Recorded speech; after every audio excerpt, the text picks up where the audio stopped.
So, welcome back to another session in this new story of Relucia.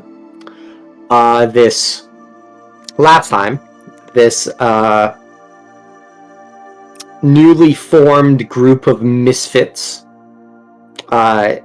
Names are still being taken under consideration.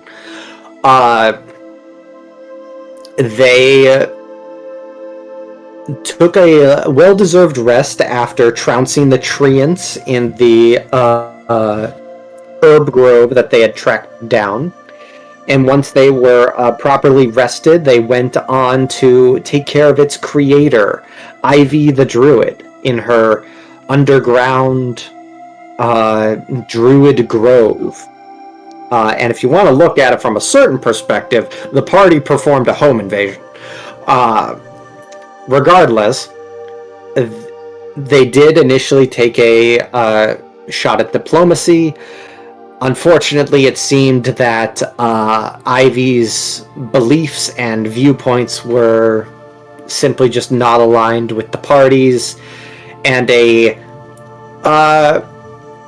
brief scuffle broke out. There was fire, there was bears, there was friendly fire. It was a grand old time had by all.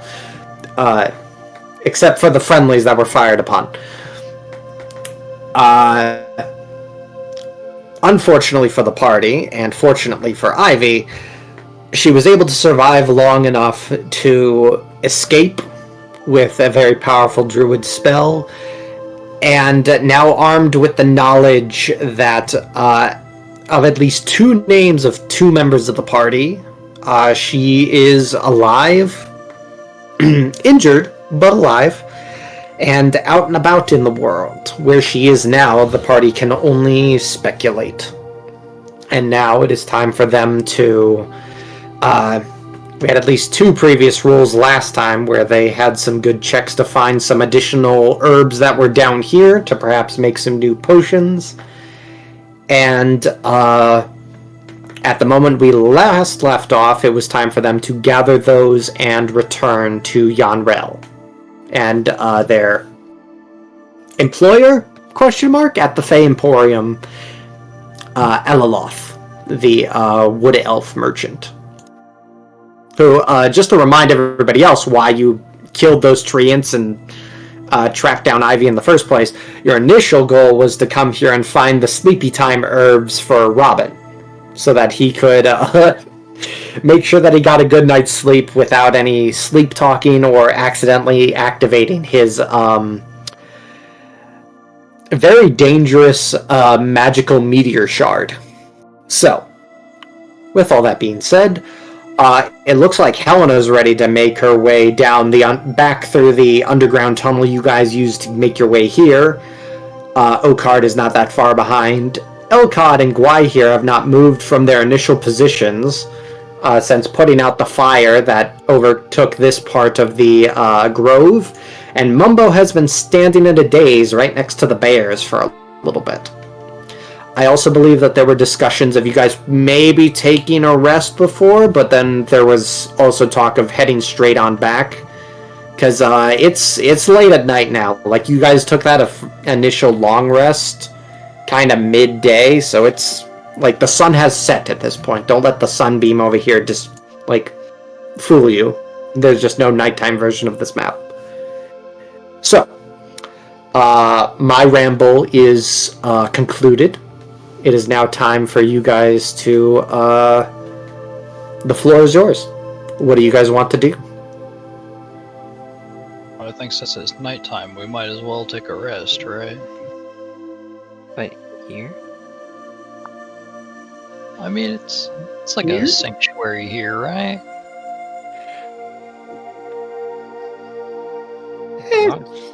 It belongs to someone else. And it Yeah, doesn't me. take long to get back. I think it's best we just go back to the inn.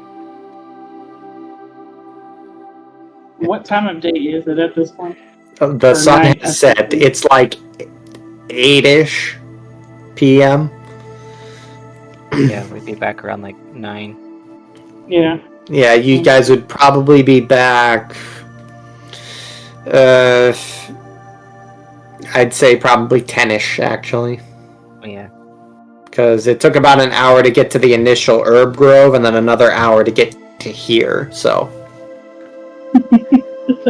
So, yeah, about 2 hours. And Mumbo, you got some reading to do.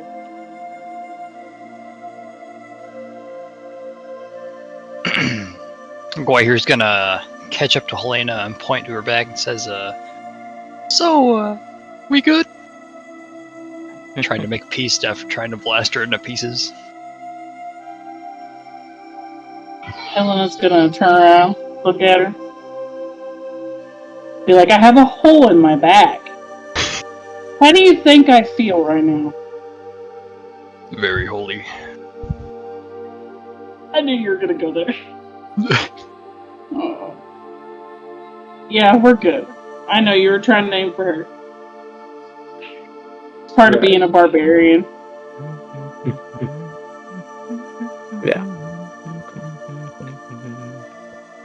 Elcott, I will also point out no rule required by you. As far as staying here as a safe haven, Aww. I will let you know that Elcott would absolutely know that the spell that she used to get away is a spell that transports you via plants that you are familiar with. So, given that this was essentially her house, it'd be very easy for it would be very easy for her to return should she so choose. Whether or not she's in a condition to do so is a different story, but whenever that time comes, she can absolutely do that.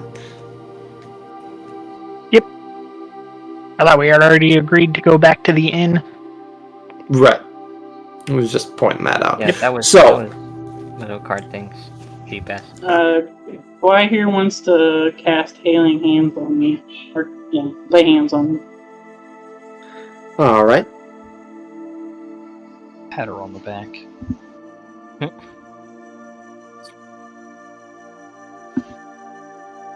DM, you can delete the bears if you'd like. Oh, yep, They're gone.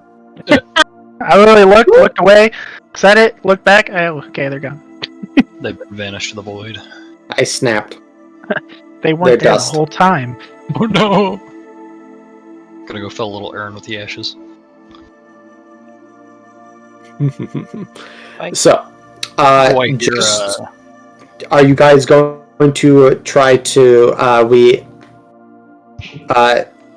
gather any more herbs from here? Because that was what you guys kind of left things on last time. Yeah, we rolled for those. Did 2 people did. I wasn't sure if anybody else wanted to. I was wondering if Mumbo was looking at the bits of root that Helena chopped up. over here. Yeah. With the... I forgot what. So yeah, we had 1 survival check from Mumbo and 1 from Elcott. I wasn't sure if any of the other remaining party members wanted to or not. But if not, we'll head on back. I could do survival, sure. Why not? I mean, I was thinking of something arcane. Guayher, I think, wants to do a survival. Okay. Oh no! You want to rethink that? Did Mumbo get those? Unfortunately, yeah. So what exactly are you both looking at? Because different things here will determine what kind of potions you guys get, or could potentially get. I do an arcana of the roots that Mumbo picked up. That are hacked off of the big tree there. You actually don't even see the bag of full scent. root there. You have no idea what kind of tree that could be initially upon looking at it, because it's just the roots that are breaking through the rock and into kind of this underground cave. You have no idea what the rest of the tree looks like because it's so far, it's beyond the cave wall. And how far up it goes, you have no idea. However, Okard with a 16. Yeah, you would definitely be able, and with the 19, what were the other numbers that we had at the end of last session? Mumbo had a 13, Elcod had a 21. So, okay, so that's 1, 2... Oh. Okay. Alright, yeah, no, Brett, if you glitch out a little bit, we'll assume that's what happened. Do you think you might be able to try to... I don't know how charged your phone is, but do you think you might be able to rejoin on that if that happens? Yeah, I just won't be able to do rolls, so you'd have to do them for me. Yeah, that's fine. Yeah, okay. Good to know. Thank you. Mm-hmm. So, yeah. So we had a 21, which is good enough for that. A 19. Ooh, and a nat 1 from before. So, you guys would definitely be able to tell with Okard's 16 Arcana. There's not any active magic going on with the root as a whole. But there's definitely like a small amount of... it's a bit different from like actually sensing magic via like detect magic and all that. But you can definitely tell that there are some positive properties here within the root that could definitely they could definitely be used in potions. You can definitely figure that much out. And specifically, with the roots of the tree and being the size that it is, you guys can all kind of put together between Okard's Arcana check and Mumbo's previous experience with potions. You guys can definitely figure out that they would be good for resistance potions, specifically to the element of fire if they're made properly. And so yeah, with Helena's 19 survival, you guys are able to properly gather more than enough herbs for at least one potion. Here, unfortunately, you do find one particularly special looking fruit, or not fruit, but this plant. It's not like it's roots that you're looking at, and it's like this very bizarre mixture between like a flower and a fungus. Like it's clearly a flower, but it's shaped like it has the texture of a fungus. It's very bizarre, and you actually recognize this one as something that would give you guys like a proper long-term resistance to your chosen element in a fight, and then you sneeze and your dragonborn breath ruins the entire thing. So it is gone, it is ruined, and you're unfortunately not going to be getting that one. Mumbo's just gonna look with his jaw dropped down. So Oh, that's right. I remember something else.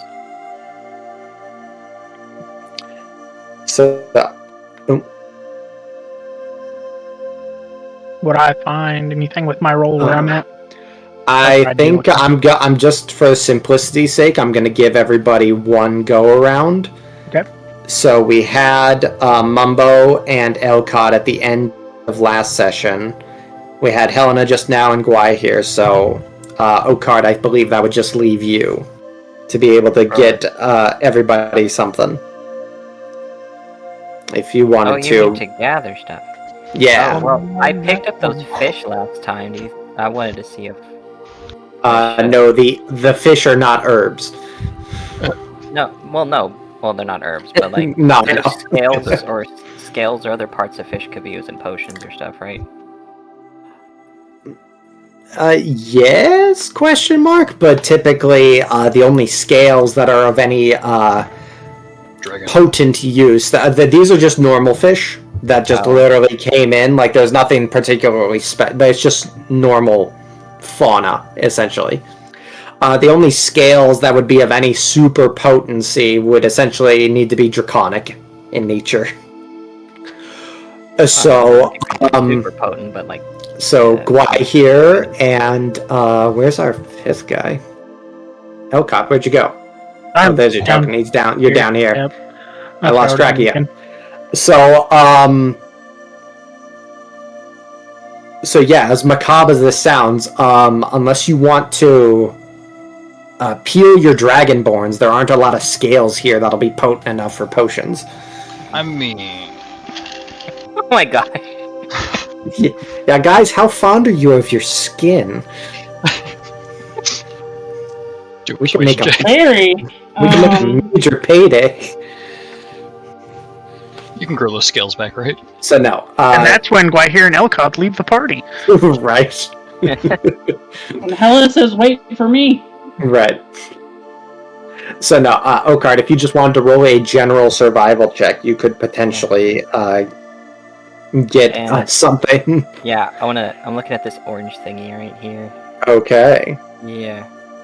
Survival, where are you? Right at the very bottom. At the very... Yeah. Alphabetical order. That helps, yeah. That's not a 1. Yeah, it's also not a 15. No. So that's how I've been going with it. So Mumbos didn't gather up too much, but it is above a 10. So how many do we got here that aren't the nat 1? 1. And then, yeah, okay. So you guys will be getting something a bit lesser with that one. Okay. Alright, I got it all marked down on the list on what you guys have been able to find. No Dragon's Ruin, unfortunately. Which is the herb that Gwai here ruined before. Oh, no. The dragon ruined it. Now we know why it has its name. But when you specifically looked over at this orange thing, you thought it was something... It was something that caught your eye off to the effect, and a brief thought flashes through your mind on a very rare orange flower that actually grants you total fire immunity, and you know that there exist potions out there like that. However, this is not that. What you end up finding is essentially some fruits / like peppers, kind of just flora, and that's also a very unique spell component, and a very a potion that'll make dragonborn companions, because they can already do what that potion does. Let's just say that. So that'll be everybody's roll here. You guys could continue rolling till the cows come home, but I would let you know the DCs would increase from there, so it would be much more difficult for you. So that's just something that we do to make sure you guys don't roll for 20 hours on end until you get it. So anything else that you guys would like to do or check out here or discuss amongst yourselves before you start heading back?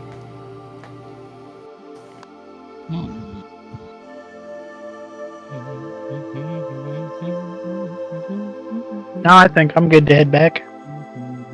Okay. What are you humming? My song. What's your song? It's the Ballad of Ivy. Interesting. Right. It was pretty good. So as Okard continues to hum his newly formed song as he starts to come up with the lyrics and write them all down 5 minutes after this battle. You guys once again leave Mumbo by the tree, stupefied and crazed, tongue hanging out of his mouth, like you do.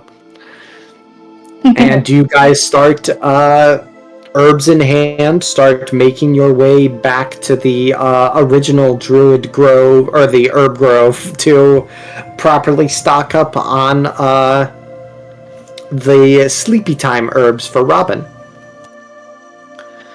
So, while you guys are making that trip, you guys are more than welcome to talk amongst yourselves on anything that need be, or do you guys just want to fast track it back to Yanrel? If you guys want or need to talk amongst yourselves for anything, you have the time. Is anybody up for a couple of drinks when we get back to the inn? Oh, drinks, you are so on. They say as they bleed out on the floor.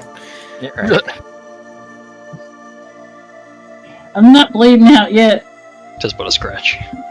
I still got hit points. Right. So yeah, you guys are making decent progress as Mumbo invites you all to drinks at the tavern.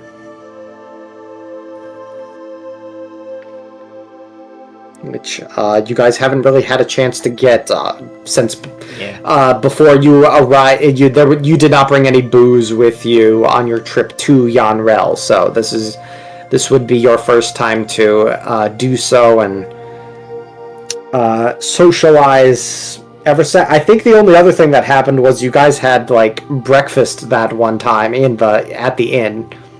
Everything else was just kind of like a quiet little traveling time to Yanrel, so. Boy here thinks drinks will improve her aim.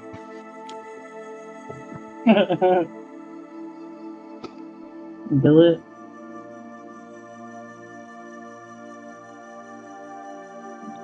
Okay.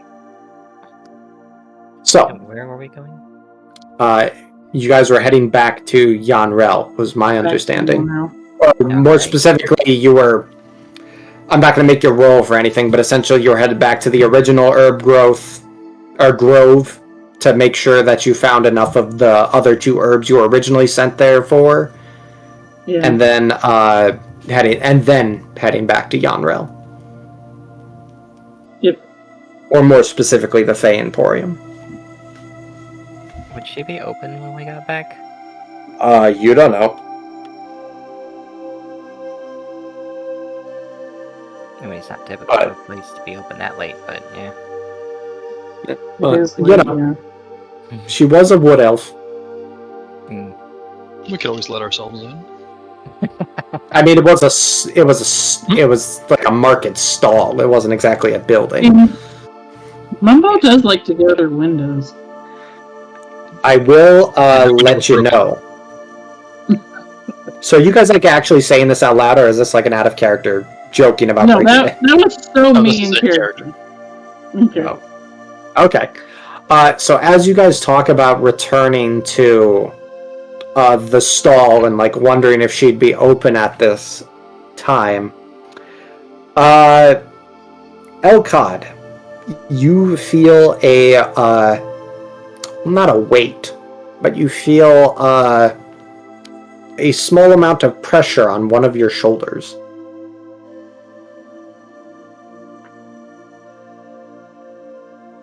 Yeah. Brett? I'm gonna look over at my shoulder to see what's there.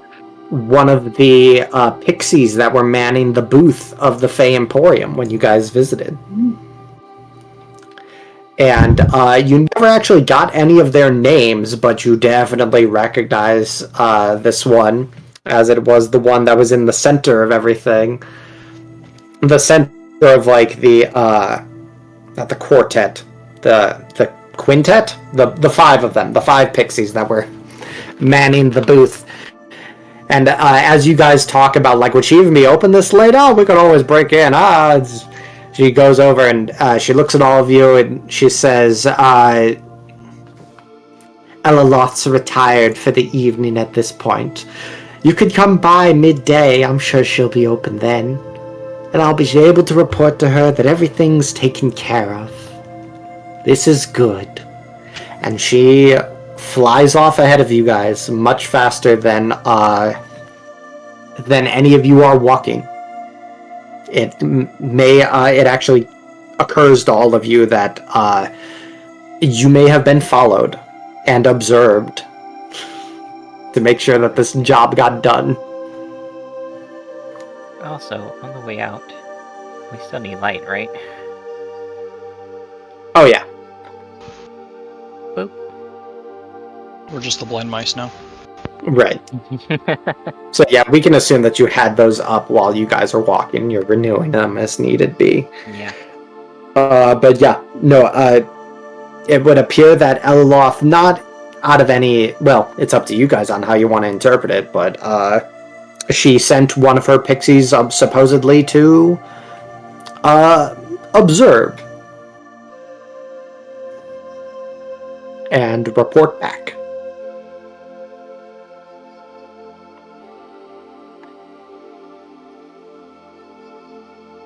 So, but now, creepy as it is, you guys do have the information that she's definitely closed for the night, and you can just report to her in the morning with whatever you found. Guys? Well, we tried.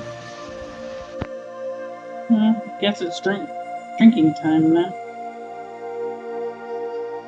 Okay. Oh, but let's not forget the rest of the herbs, right? Right, and like I said, I guess I can change the map to it. But you guys return to the initial grove. The fire's out. Don't worry. The treants are still dead. Dead as hell.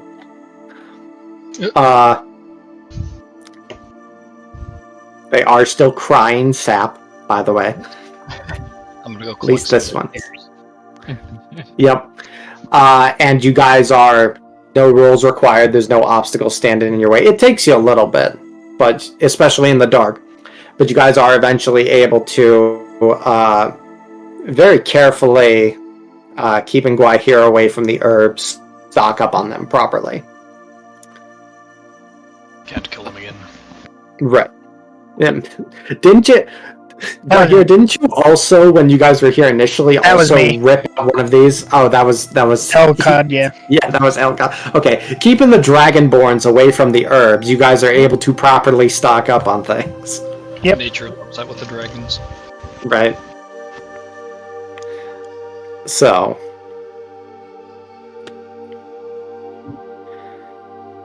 Alright. So, yeah. As things continue. You guys are able to make your way back to the outskirts of the city of Yanrel. I did move you guys. You can see it now this time, correct? Because Yes. I remember when I first introduced the city, I was looking at it, you guys were not, and I was going through all these little details and everything. So just wanted to make sure. So, takes you a little bit to get through the gate and all that, but eventually you guys do make your way to the inn, and Robin's not there at the moment to greet you because it is late at night. But while there is no music playing, there are still service being done. There are plenty of people that go about their business late at night or try to, they arrive at the city at very late, so the inns and taverns do usually have kind of an evening staff, a bit of a skeleton crew as it were. So once you guys secure your herbs upstairs, which I assume you do, you also, somebody I know was rooming with Robin to make sure that he wasn't using the shard, so you guys can actually, you go up to see him, he's fine. the trunk with the shard in it is far away from him, and he and Sir Soren, his familiar, are sound asleep. So, the floor is yours. You guys can do whatever you think needs to be done, and let me know when you're gonna turn in for the night. So who's buying the drinks? Well, I'll buy the drinks. Why not? we could pay you back later. A round for everyone. You guys are really making sure everybody... Okay. How many people are in the bargain? You guys are keeping tabs on each other. There's a couple. There's not that many, though. Like, there's not even that many, like, workers. There's, like, maybe 3 or 4, just kind of making sure that nothing happens, and not this is a bad neighborhood, but, like, jokingly, they're making sure nobody causes, like, a ruckus or steals all the chairs or does any dumb bullshit. I'm bleeding everywhere. Could you give me a round already? That's also, like, some dumb bullshit. They're just like, okay, go clean up first, and then we'll give you booze. Like, stop bleeding all over our floor. Stop bleeding everywhere. Stop bleeding on our floor. We mopped that at some point. A couple days So ago. yes, we would assume that you guys would head up and get fixed up so that you do not cause a stir and have people assume that you're dying. Yeah, Guire definitely needs to patch up Helena. Yeah. Helena can't reach back there. Mumbo's got you. Oh, Mumbo's got me. Thanks, Mumbo. I'm gonna pull out my makeshift sewing needle from a bone. That would have been 15 points. That helps a little.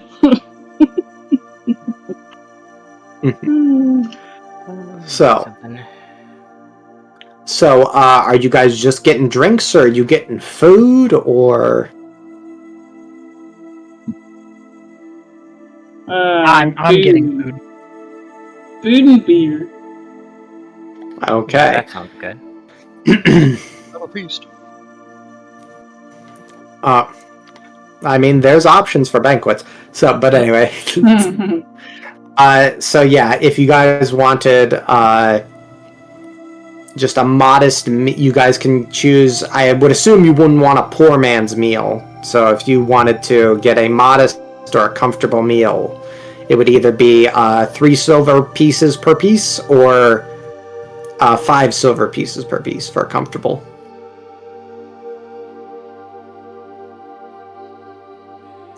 And then a gallon of ale would be 2 silver pieces. No, guys, I got it. Don't worry about it. I'll cover. You're going to cover everybody's meal and ale? I was agreeing with the. I'm gonna lay down 10 gold and say, there you go. That should cover everything for the night. That'll cover 4 of the 5 meals. Oh, did you say 2 gold or 10 gold? I misheard. 10. 10. Yeah, no, that'll be more than enough for everything. So yeah, you guys are served. It takes a little bit because, you know, they only got so many people in the kitchen at the moment, but it's not a surprise that people would come in late and kind of expect a big meal. Given the size of the city, it's not really much of an issue. So they take it. You guys do have to wait a little bit, but eventually, for the food, you don't have to wait too long for the ale. And they bring that on over. Mugs are placed down for you guys, as Mumbo and Guai here stand gobsmacked in the doorway. Yep. Why don't you guys join us over here? You know, you could come over here and sit down. Yeah. Mumbo is sitting down. I'm sitting At the other table. He's taking up all of the table. You got 2 seats over there. He does. I need one for each cheek. I saw the full body art of Mumbo. Like he's a big guy. He's a very big guy. Yeah. Yeah, there we go. That's more There appropriate. you go. That's Yeah. more appropriate. I'm gonna sit on the edge of the table. So, you guys are ale mugs and like a good gallon of everything is slammed down onto the table for you, and they're just like, we don't care how much you drink, just don't break the chairs. And this is the same guy that Okard gave you the deal to perform on everything, and he's just like, I'm a good boss, I'm protecting the property and everything. This is the guy that was like patting himself on the back for like essentially hiring you for food instead of coin. So yeah, it takes a little bit, but eventually the food does come out, and it's like what you see on the table down below you. It's a good solid chicken that you guys can pick apart and everything, and some bread and some veggies and things like that. And now as you guys all kind of wind down, and now that you're washed up and patched up a little bit so that you're not bleeding all over the carpet, you guys are more... It kind of settles in that you guys... individually, not so much as a group, this never really comes up in full conversation, but you guys kind of realize, like, okay, we got these herbs to make sure that this guy doesn't cause the ruckus he was causing in that previous town.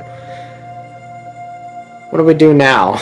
Like, what's the next step? And it kind of occurs to all of you that those decisions kind of need to be made, and amongst the five of you, as you partake in the drinks that Helena bought for you all.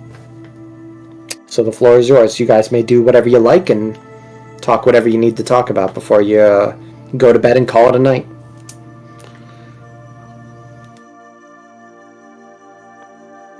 So,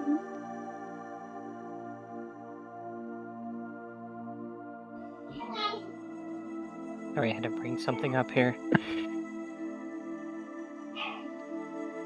Waiting on Goy. Goy here's gonna ask, well, did any of you have any plans before all this started? Oh, card. I was just traveling from town to town to perform at the different inns and taverns around. But I do like to help when it's needed.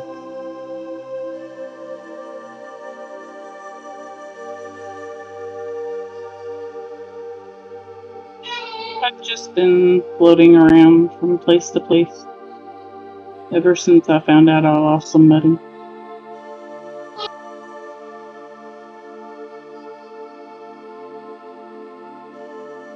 I've just been trying to teach people about the world we live in and how to take care of it properly. Mumbo is always on the hunt for greater power and knowledge. Knowledge is definitely a valuable pursuit.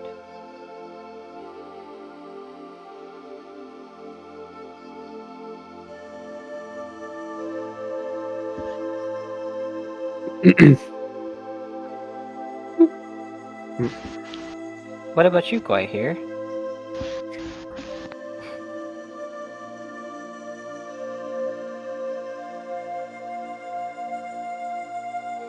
But he is very indecisive in how they talk.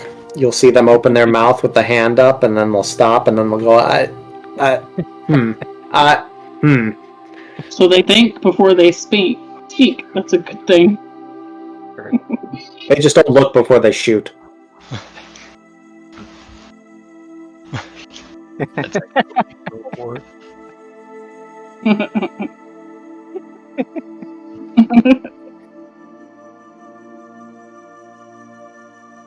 Hey, what?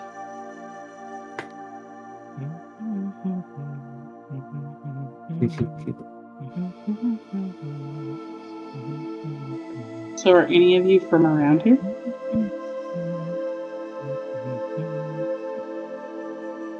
No, I'm from a little bit further away than we currently are. What about you? I was born and raised in Oakenshield, actually. Or Oakenspire. Why do I do that every time? Don't even know where you were I born. wonder. No, Oakenshield is my last name. It's very hard, okay? When you're named after the town, basically. It's Strongjaw, Stonejaw all over again. Right? Oh, Swear, heard Beard laugh. Goy feels a little cagey and says, I have some family business to take care of, but I'm not exactly in a hurry to get there.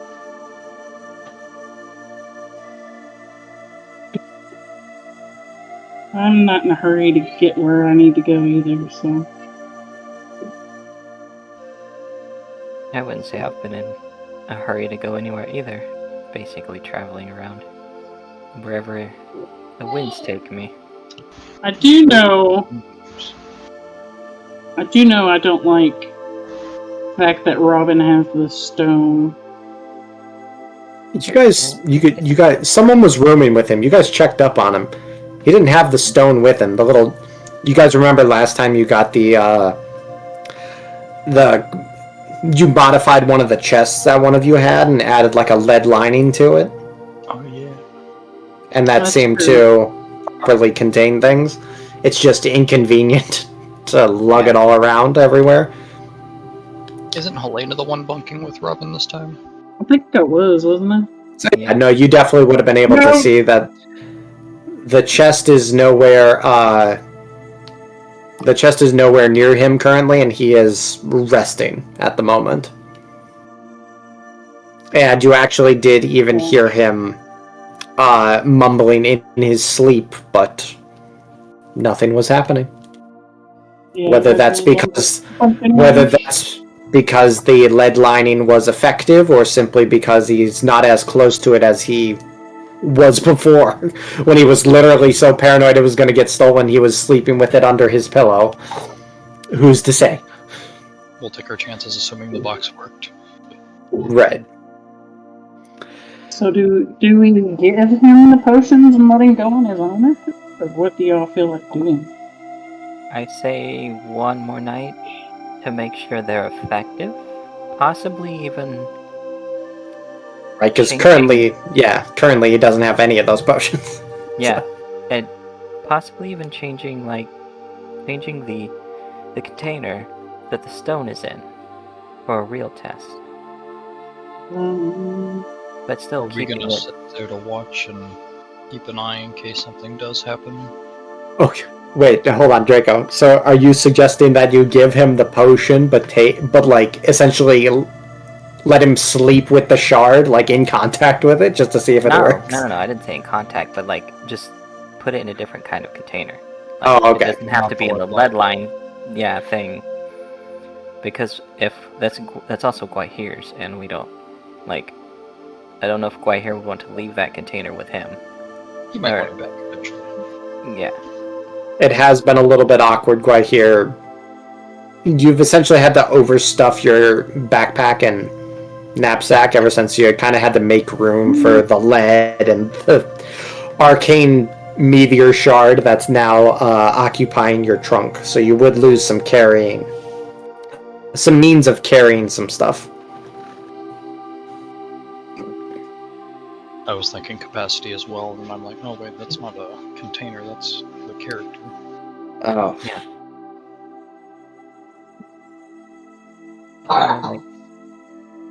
Back into his backpack after he has the potions, and then maybe lay the backpack on the bed, on the other bed, with his falcon, and then, if not, have someone inside the room, which there may still be anyway. Have someone on the outside as well, just outside the door. Right. Just a reminder, the first time you guys actually saw the shard activate, you actually witnessed it, not just the effect, it summoned a mammoth in the town square. Oh, I saw the mammoth.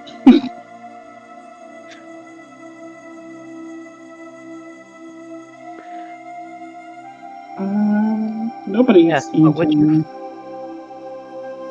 I mean, you would lose quality.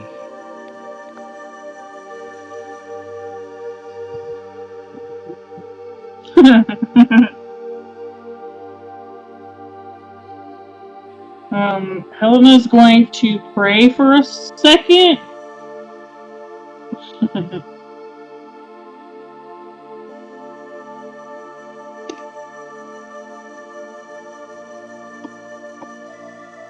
Yes.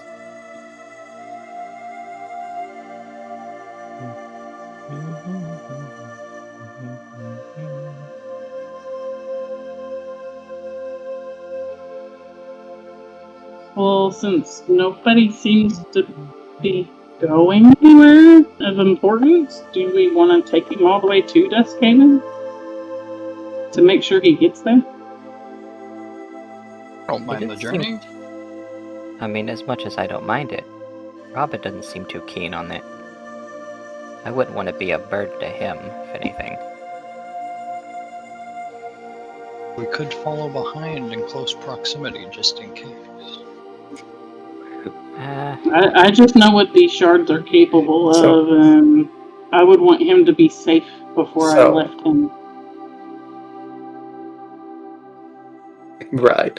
Also, just a reminder for anyone here that's not a note taker, Robin did say that when he was originally transporting that shard, as well as many other arcane, they're not artifact level, but arcane artifacts essentially.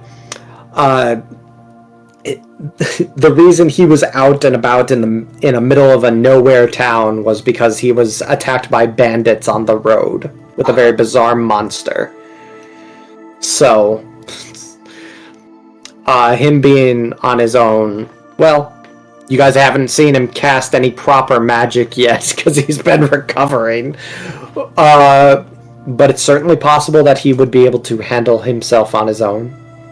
Also, Okard, what do you mean by he doesn't seem to like you? Like, how has Okard been interpreting Robin's behavior? I just want to clarify. No, well, just that Robin seems to be, like, a bit short with basically almost the entire party at times. I think it's because he doesn't like me. To be fair, you're the I think he doesn't like I'm the people one trying to that take his can- rock. Yeah, You're the one who keeps trying to take his rock. because I know what the rock is capable of. I've seen it. Right. Yep. Well, I mean, this is a different rock. I mean, you've all seen, like, this is a different rock than the ones you were dealing with previously. You all saw what it was capable of before. And just as a refresher, when he was sleeping and sleep-talking and, sleep-talking, sleep-incantating, whatever, and activating the shard, it was summoning mammoths and potentially other things. It was hold-personing people in the street, and it was also implied that it was making people, like, super dumb. So, like, oh, okay. I don't want to say feeble mind, but an equivalent. So, yes, a very dangerous stone. So, yeah, and he had no idea that any of this was happening. So, Guy here thinks that we should probably treat Robin with more adult respect and not coddle him as much. right. And that's what Okard's trying to do, is like, I don't really want to coddle him, just want to let him be more independent. Okay.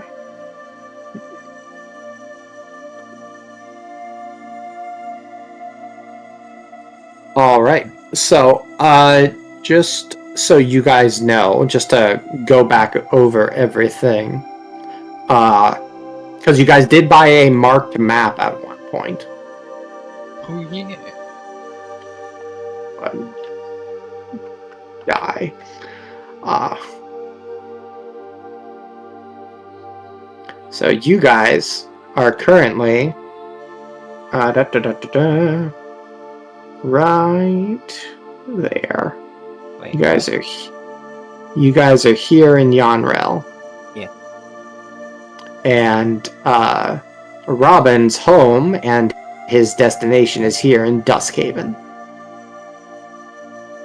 Due to the travel, that's about due to the mountains, that's about a 2-week trip. I'm sure it's fine. So it is basically, the decision needs to be made on you guys here, and maybe with Robin in the morning on what you guys want to do. Because Robin certainly has claimed that he's been recovering his magic.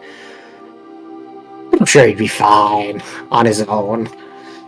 If you guys decided that you wanted to travel elsewhere, or if you simply decided, like, hey, this is as far we're going to escort this dangerous idiot. He's got his lead box. He'll be fine. It's time for these 5 strangers to go their separate ways.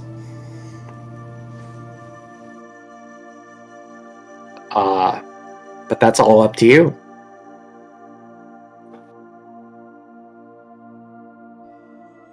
Does anybody have anything they want to look at or ask about on the world map before I take you back to the bar? You said it's about a week or a 2-week to Duskhaven? It's two. It's Two. from Yanrel to Duskhaven. It's 2 weeks due to the mountains and other things. Maybe. Other things. Right. Would anyone know what kinds of things can be out there? What kind of dangers? Orcs? Sorry, I had to. Other people. Yeah. Yeah. Helena was attacked by orcs. Oh, is Helena drunk now? Is she telling that story? Yeah, Helena was drunk. And she says, there's orcs out there. That's for damn sure. You got something against the orcs? You don't think he'd be able to They stand on his own against them? they massacred my family in front of me. Oh. So yeah. And left me for dead.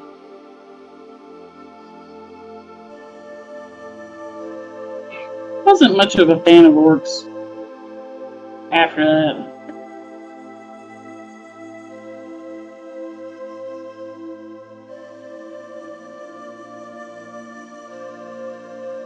They are good at cooking if you ever want to learn some culinary art skills. Quite here.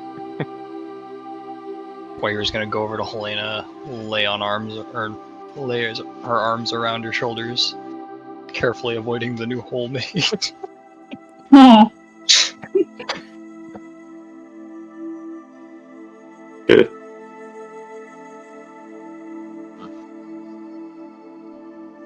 Helena's gonna pat Dwight here. Well, I think if we've all said our piece about this, I think best we wait to see what Robin has to say, huh? All right. Oh, Guy here? Guy here has one question. I will have one other thing to add. What, are you drunk too? Oh no. If we don't go with them, what's our plan? Something could happen. Anything could happen. What about Elrond? Pick a direction and start walking. What about Elrond? Eloloth? There's quite new questions, new information. I don't know how to put it. What are you asking about Alaloth? Well, there was that pixie that apparently had followed us. That does seem a little bit strange. Possibly. Yeah. What if it thinks you're strange?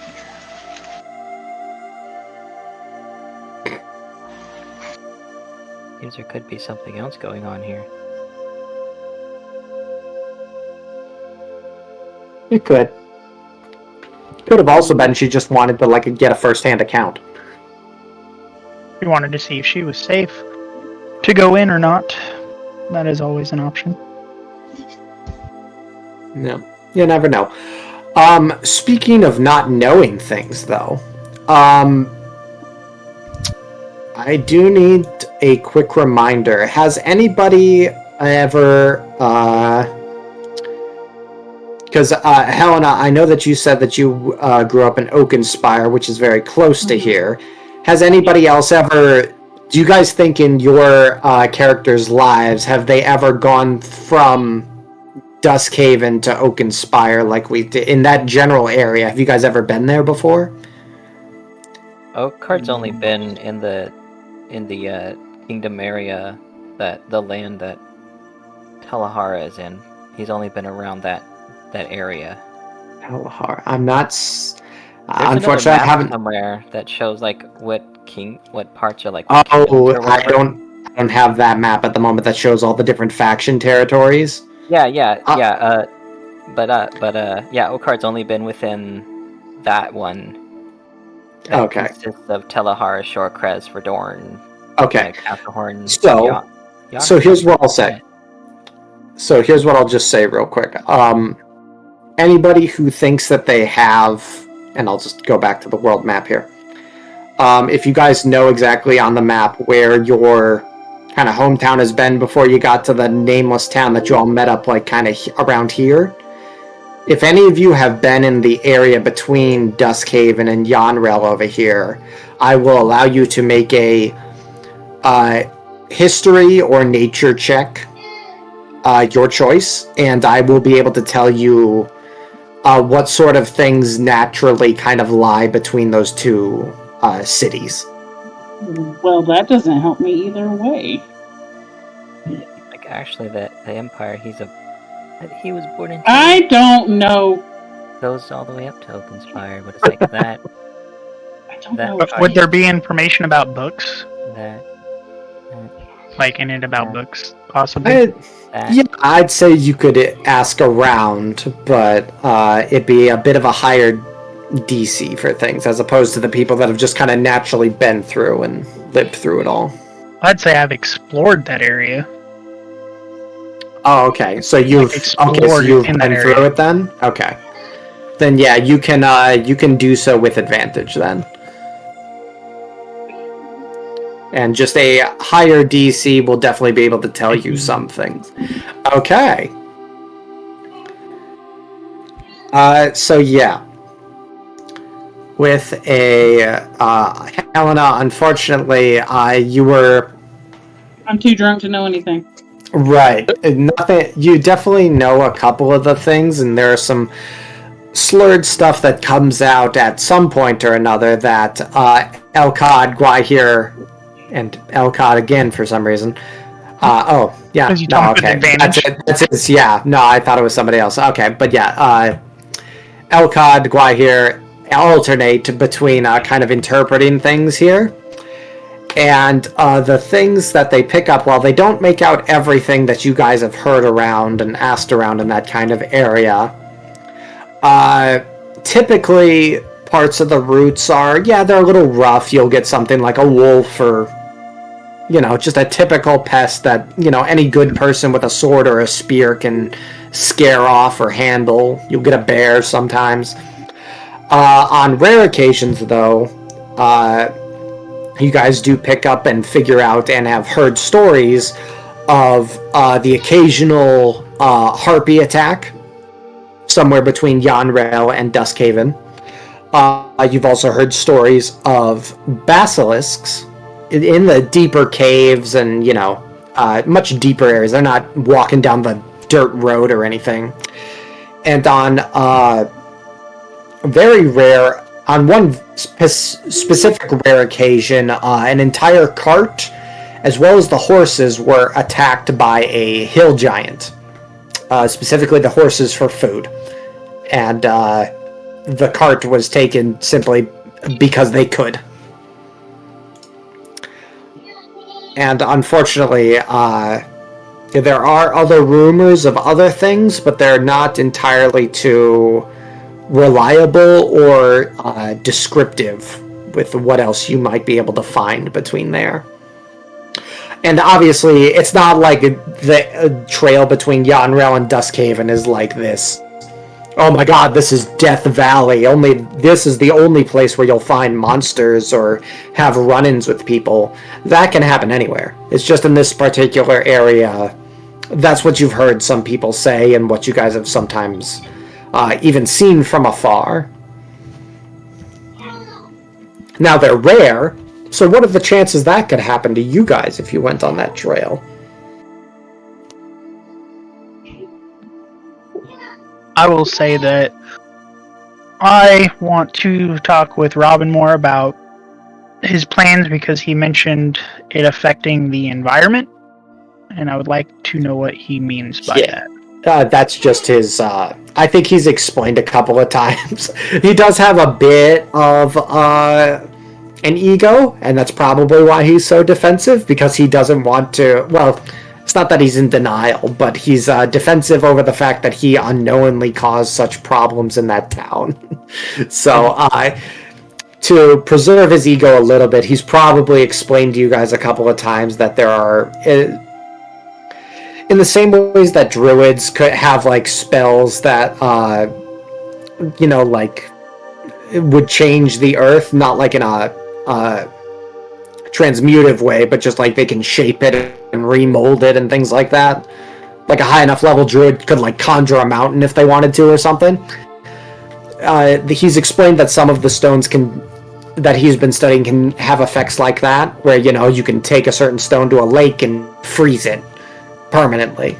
It's not something that's going to fade in a day or an hour or anything. And then there are other ones that they've been looking into that could have arcane applications.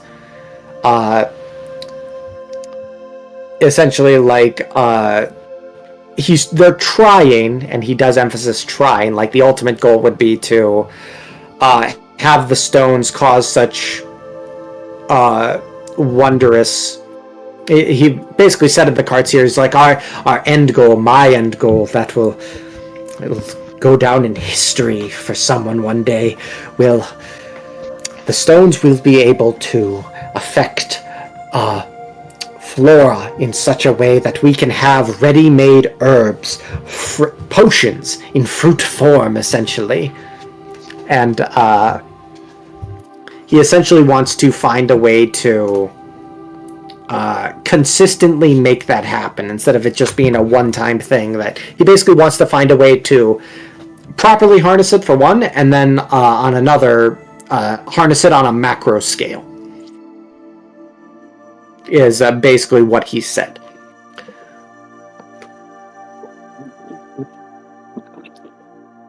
So, but, those are like the very long-term goals. Before any of that happens, he needs to get it to a safe environment and then figure out how it ticks, essentially. So yeah, that... I'm still on the world map for you guys here, aren't I? Okay. My big thing is because it's wild magic, right? Yeah, this shard is. He has other... Well, not other ones in his bag, but they have other ones under their study and their, because remember, he was originally going from, what was that town? Telahara is where he originally set out from, which is, it's not on the southern coast, but there's that cape on the world map. It's like, it's on the coast of that, essentially. Which is, it's the town really close to Shorecrest and Stormscar. Which, Helena, you are familiar with. So. Unfortunately. I mean, So, so they have plenty of stuff, and it's nothing imminent. They're not developing arcane nukes or anything like that, so you guys don't have to worry based on what he said. It's just this new field of study has essentially opened up, and he's very eager about those sort of things. So, Okard, I believe you were saying that you guys wanted to talk to Robin in the morning and kind of figure everything out from there. And then, of course, you guys also still have to report into the Fey Emporium and figure out what's going on those sorts of things. So, is there anything else that you guys want to talk about before you call it a night?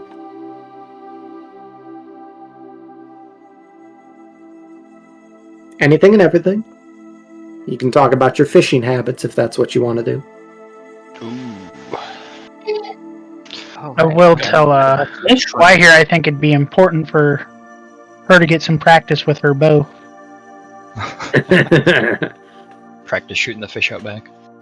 I'm used to Beard making me roll to see how drunk I am. Before I just pass out. Carry you up to the room.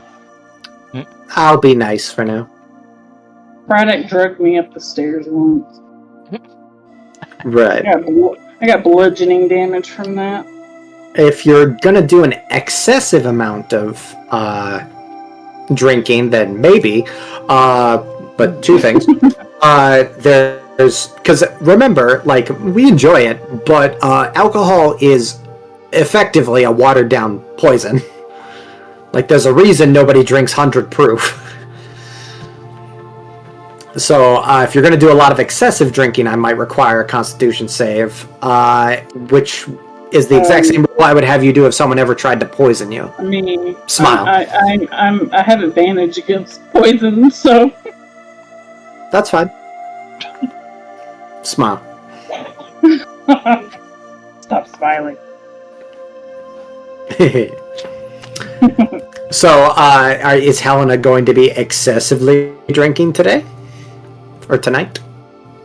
Is anyone? Yeah, we're gonna have a little bit of a drinking contest here. See who Oh. can last. Let's go. Okay. Let's go. I'm Let's gonna pull out my go. loot and play while they All right. Well, first of all, Think you could take me on, big boy? Let's go. he I is could twice turn your to one size. table. So I'm gonna need another 4 silver pieces from you guys for another 2 gallons of ale. Mumbo's got this one. Okay. Oh, Take off. That You can take off 4 silver. Alright. And then, is anyone else participating in this little drinking contest? That's what it says. It says gallons. I'm sorry, Gally. You could also fine. mug, but you know. I was somewhat afraid of the gallons. I mean, it's a contest. Let's go, Beard. I think Quanker's joining. I will not be. I will sit back Nah. and watch to see what Yeah. happens. It's either that or I need to be able to figure out how many mugs are in a gallon and which one is more cost effective to run you guys out of your money. Good luck with that. Oops, I said the quiet bit out loud.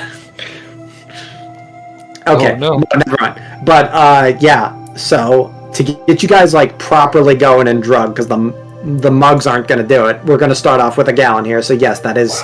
If a third person is taking part in this, that's an additional 2 silver pieces. So Guayhere's joining, so it'll be 2 more. Okay, Elcard, are you guys joining? No, I'm sitting back watching to see what happens. I'm just Okay. playing the loot. Okay. Sorry. I'm So laughing at you. it tastes the way that ale does. Your tongue is immediately starting to feel a little bit numb just because it's the same taste over and over and over again. But you guys haven't broken any chairs, so the half-orc bartender is not Wait, paying you guys any mind. He's a half orc. Yeah, did I not mention that? Helena notices now. So yeah, so he's off on the other side of the bar, just taking care of his things. But he brings you guys over. As long as you guys handed over the money, he's bringing over the drinks. He's not stopping. So, Mumbo, Gwahir, Helena, I need you guys to make Constitution saving throws. Are we chugging these things? Yep. I would assume over the Okay. course of whatever amount of time. We can hear No, he Alcott said it's a saying contest. I gotta chug it right then. Let's go. It's just to make sure that you guys don't let Gwahir. So it's a Helena. Constitution saving throw? Yes. Please give me that one. Dang it. Helena chugs a gallon like it's nothing. Mumbo, just the size of your body, it's basically like a standard sized cup for you.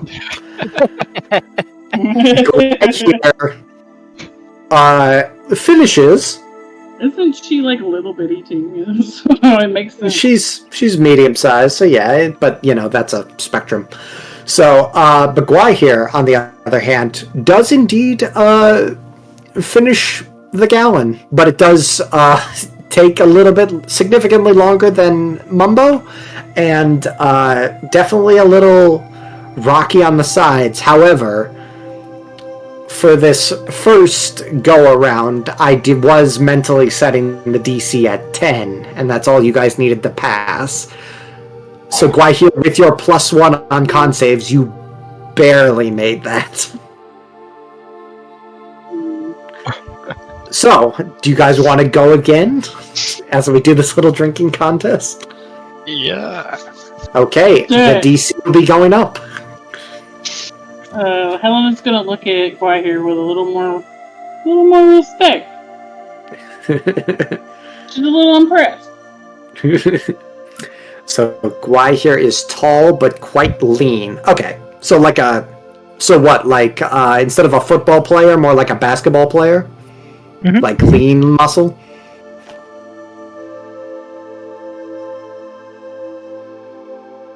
Oh, well, yeah, there's a spectrum of tallness for basketball. I'm getting off in the weeds. Anyway, there are short guys that are good basketball players. Anyway, Another round. somebody somebody needs to pay for another 6 silver for 3 more gallons of ale. Or you guys can switch to a mug and be babies about it, and it's only 4 copper apiece. Nope. Nope. We gotta- Helen, If I go into Helena smaller, hands it's him. gonna be a sip.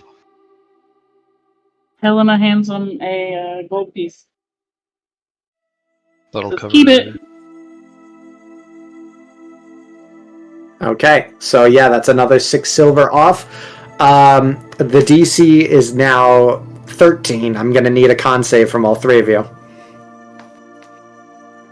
Just FYI, if you fail it too badly, there may be... Ooh. Ha! There may be What? There may be Maybe some- what? I should have waited before rolling. I don't think you got to finish your statement there. Mambo? Nope, I finished the drink. Passed out. As my kid dies in the bed. Mambo, you got a con save for me, or are you not? I rolled a 14.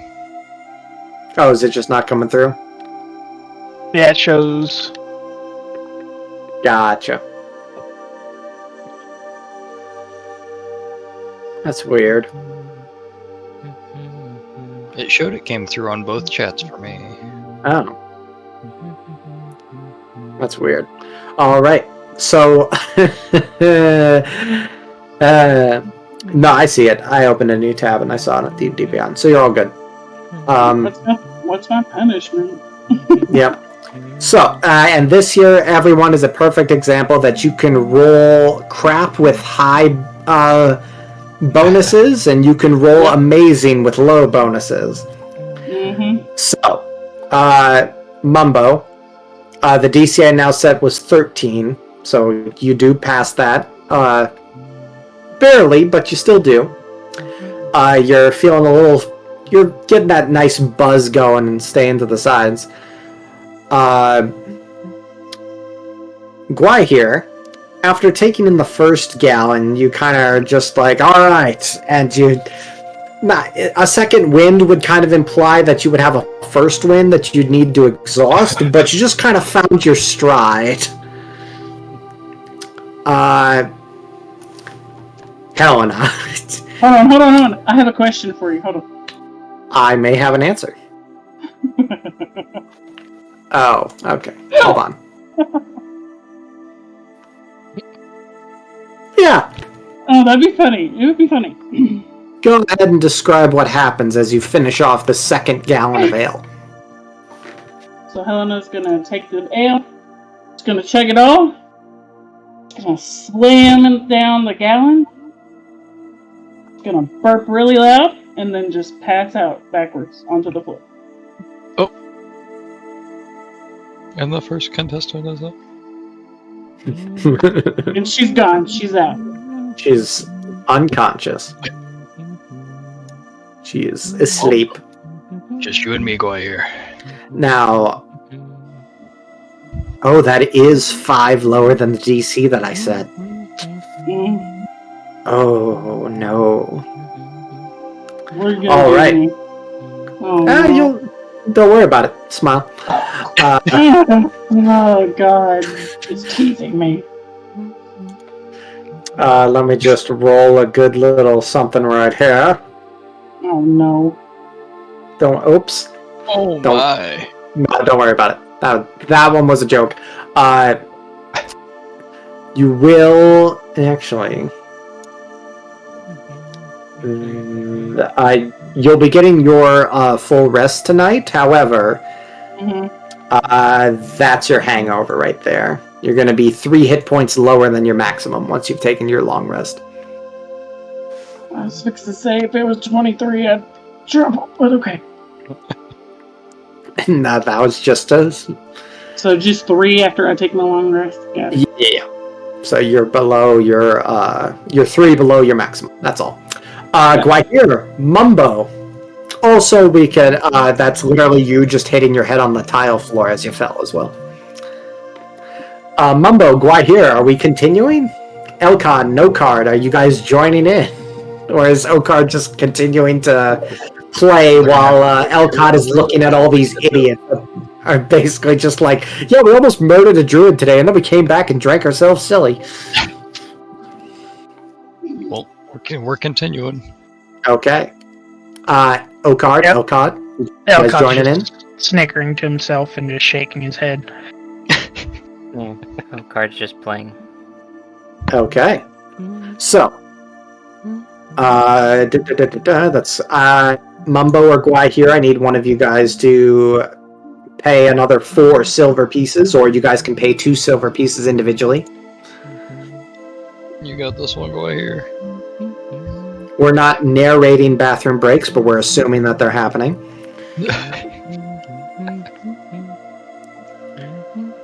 I would like Helena. that narrated and sound effects, please. Right. Helena has been abandoned on the tile floor. I'm just waiting to see what happens. Abandoned. Nice. Wow.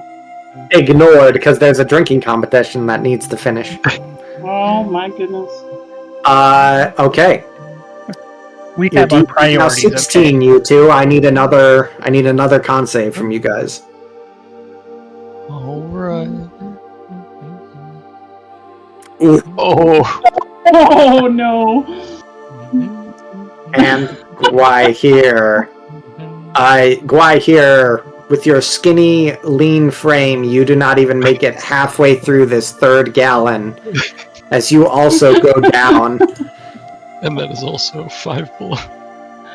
And you will be 5 hit points below your maximum once you have taken your long rest. Mumbo, are you just going to continue as well?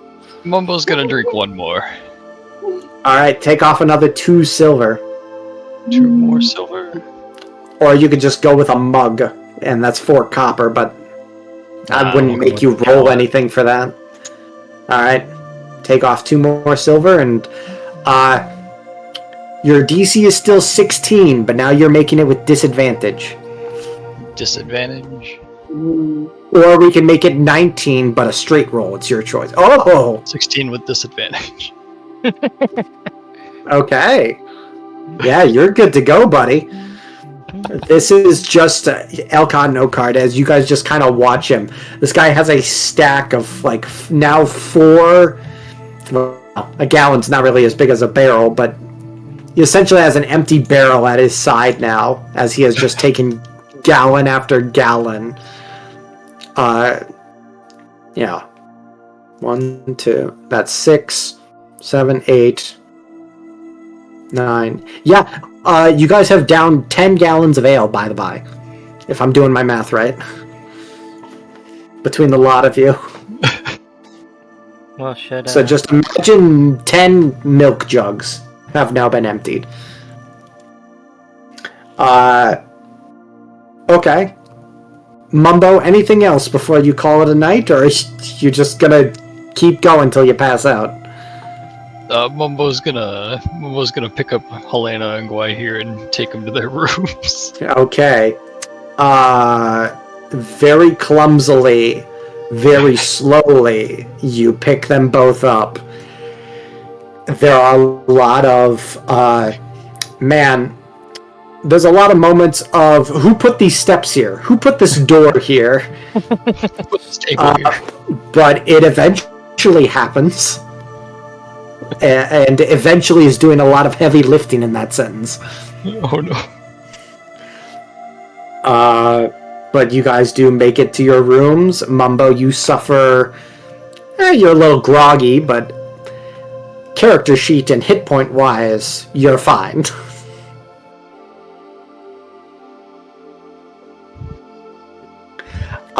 And Elcod and Okard, is there anything you guys would like to discuss with each other before calling it an evening? Your 3/5 of your other companions are either super drunk or super unconscious. Elka, do you think that encounter could have gone better?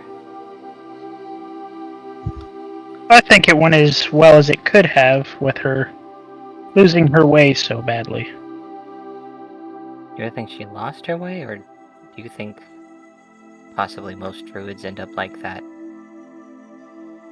I've known a few druids in my time, and none were quite like that.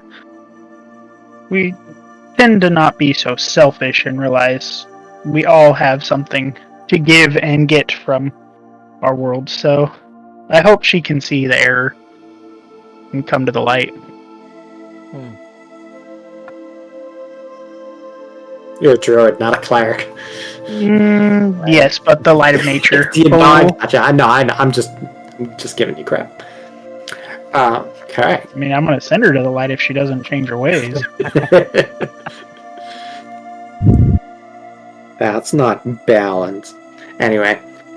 So yeah, so as Okard plays and you guys just kind of, we can say that this conversation has just kind of occurred while the drinking contest was commencing, and you guys just kind of paid it no mind. You did have to raise your voices a little bit. There is a bit of a stir as a few people gathered around the drinking contest. Also, you guys are sitting 3 seats away from each other. So... Well, I mean, there's a seat, and there's the middle, and there's another middle. yeah, there's 1 seat, 2 seats, 3 seats away from me. There we go. Okard has just slid up to you. Just like, hey. Oh my god. That way he doesn't have to be like, so do you think she lost her way? Do you think that encounter could have gone better? I'm saying, how you doing? Yeah. So. Oh, Mitch. Oh, I thought Mitch said that. That was Bumble. How you doing? Me and Bumble on the same wavelength. I'm just thinking the friends. Yep. So, are you two going to be calling it an evening? Yeah, that's what I was thinking. Yeah, I think I will. Probably best to head off. Or is that... Is the stairs up? Well, you have to go... Or is this the stairs? Elcod climbs over a couple other chairs. Who put these here? Which is the stairs up? This one or this one? Oh yeah, which one is it? But I feel weird going up these when that's behind. Yeah, that's behind it, and then we have to go Well, through this door and go... Well, that looks like it goes downstairs, though. We can open the door. No, it looks like it goes downstairs. You know, Okard and Elkard are lost on the bottom floor. yeah, this over here is just kind of a. It's not like what you imagine in like modern bars these days. This is just kind of like. This is like in restaurants where people are like, you can just grab a drink at the bar, except it's, just kind of open on this side for customers. Also makes sense, so no one can So, go upstairs to unless answer- they paid. Yeah, to answer your question, these are the stairs upstairs, and this is a door that goes to the cellar. That's why there are cobwebs. Yeah. Yoink. So, as you guys head on up there and have no, I don't. Okay. But yes, you guys two of you reflect on the life or death encounter that you just went through. Okard seems to think that you guys could use some practice just in general. Because you guys did not perform as adequately as he assumed you could have, I guess. Sorry if I'm putting words in his mouth. And Elkod is thinking about Ivy and what she would have gone through, or how she essentially came to the conclusion that she did. The other three of your party members just basically busted into her home, beat her up, and chased her off, and then came back to have a nice solid drink until they passed out. Just numb to the world. Whether that's today's recent events that made them want to do that, or past that have currently gone unexplained, except for a few tidbits shared here and there by a few of you, or hinted at by others. Who's to say? For now, you guys have the rest of your lives ahead of you, and tomorrow to contend with, as you need to, to talk with Sir Robin, or Mr. Robin, and his awakened familiar, just in case anybody forgot, Sir Soren, and return to the Fey Emporium on the outskirts of the city, so that you may meet up and report to Elaloth of the Fey Emporium, and figure out what's going on with her and what to do next. So, we're right at around the usual time where we take a break here, so I think that's what we're going to do. And we'll come back in about 10 to 15 minutes. So. Alright. So. Yesterday for you guys was filled with you guys had a big day yesterday. You arrived in Yanrel. You rented a room at an inn. You went to the outskirts of the city to a stall where you guys met with and were subsequently employed by a wood elf. You guys actually didn't have quite the full day, because 2 days ago you arrived in Yanrel, accepted the job, waited a full day, and then decided to make your little excursion to the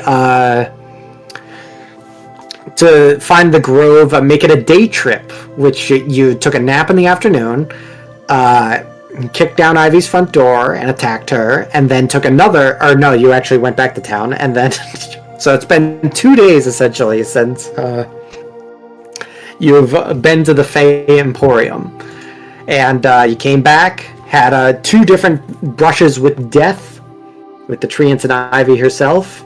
Then you guys came back, and 3 of you drank yourselves silly.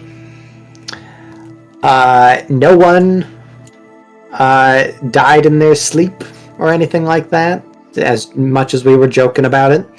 But Gwai here and Helena, you guys have got a sharp pain in your heads, whether that's from the alcohol or from you guys slapping down against the tile floor. Who's to say? But as I said before, your hit points are dropped 3 for Helena and 5 for Gwahir. And those will remain until you guys get an additional long rest in that is not following up another night of binge drinking. So, if you guys binge drink again tonight, that will remain and potentially be added on to. So,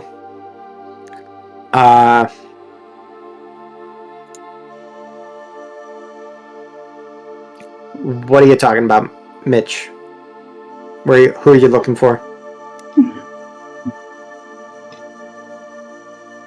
Are we supposed to be seeing the town?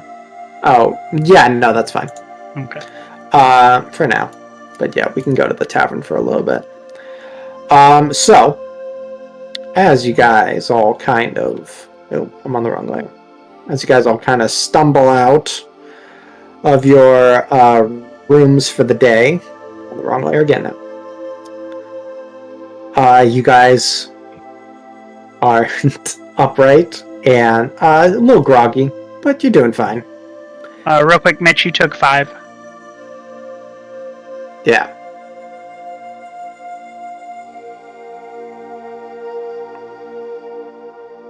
Yeah, that's from your failed con saves and all that. Just, you guys all got your long rests, you reset all your spell slots and all that. It's just, Helena took 3 damage that was prevented, and Gwai here took 5.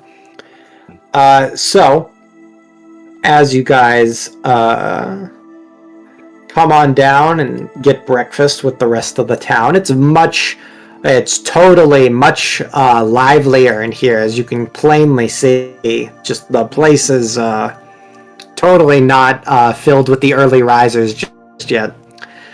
But as you guys come on down, are you guys going to be buying yet another meal, or are you going to get into the ration stashes that you guys have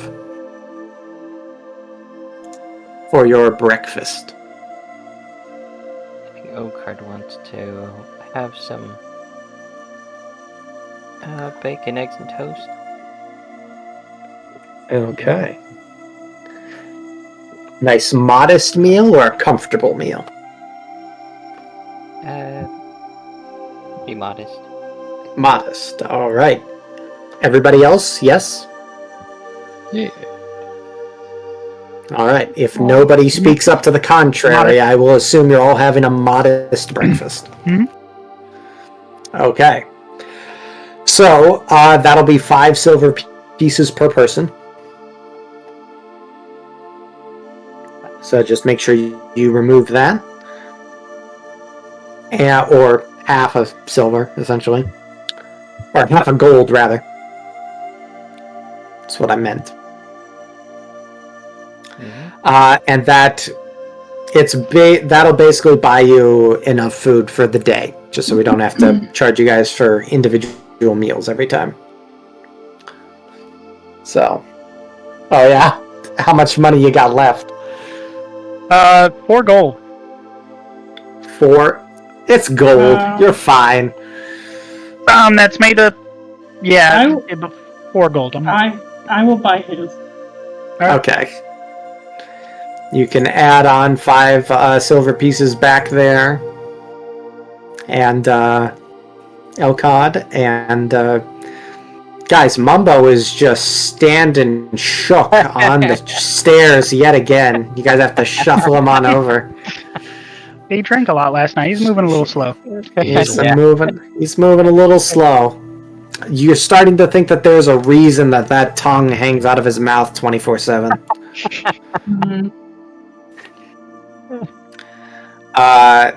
So, just as a quick aside before we get into anything else, we just heard what Elkod's money situation is. You don't have to display it to the other characters, but just tell me. Guai here, how are you doing on money? You don't have to give me the exact amount, but are you down to singular digit gold pieces? 10 gold. Elkod has 4. Mumbo? Mumbo's sitting on 8. 8. Okard. I've got 20 gold. Okay. Helena, if you're not comfortable saying so, you can just DM it to me. What am I supposed to tell you? Oh. How much money you got left? We're about to rob her. I think I'm gonna DM you. That's telling in its own way. Yeah. Yeah. We don't even need to know now. We know But you guys don't know that. You don't know. Your characters don't know that. No Yep. metagaming. That's called metagame. You want a specific amount? Just tell me how you're doing. Are you in the quote-unquote danger zone? Okay. Adding notes. Helena's gonna get robbed. Shut up! No! Hey, That's why he said don't give an amount, just say how you're doing. He did warn you. I'm just It's throwing that out there. fine. She doesn't have that much money. She can't even buy a magic weapon with that. You don't know my persuasion skills. You're a barbarian. Anyway, yeah. So, He doesn't know that. regardless, as some of you kind of look down with your not empty, but perhaps coin purses that are starting to feel very, very light. For some of you. Smart. Some of you start to think off of the idea that it might be a good idea to find a way to make some money in the near future. I will tell you guys right now, most food and whatnot, you might have to go a little bit easier on the binge drinking and the ale, but most meals, most modest meals that will keep you in good health for a full day cost about 3 to 5 silver pieces. So that's per day, so that'll keep you guys going for a little bit. But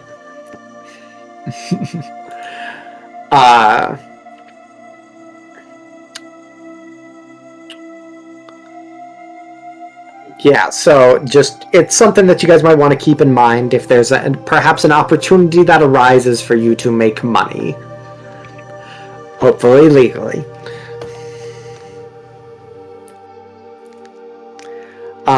So yeah. Regardless, it's a thought that crosses some of your minds as you all kind of plop down for breakfast. And I'm on the wrong layer again. And shortly after you guys have gotten your food, Robin comes down to join you. And as he kind of makes his way around, he kind of... it's off. Who put that there? And he comes and actually joins all of you, and he says, "Oh, wonderful, you're back. I thought I heard somebody enter," and he looks over at you, Helena, because you were the one that was bunking with him, essentially. It's like, I thought I heard something. But, did everything go well? Did you go talk to, Eloloth yesterday? Can we perhaps pick up her concoctions today? You guys will notice that the eye bags themselves are not gone, but they have significantly faded. Like, it's the difference between just having, like, some darker circles underneath someone's eyes and, like, having bags. And that's what he had before when, like, the stone was full on draining him. Over the course of these last several days, he has improved remarkably. And you guys Well, you've never actually seen him at full strength, but if he told you that that's what he was at now, you'd be hard pressed to find evidence against that. So, he did ask you guys if you had actually checked in with Elaloth at the Fey Emporium, as he sits down and orders his breakfast. And some of you will notice, if you care to do so, that he also goes for the modest meal instead of the comfortable one.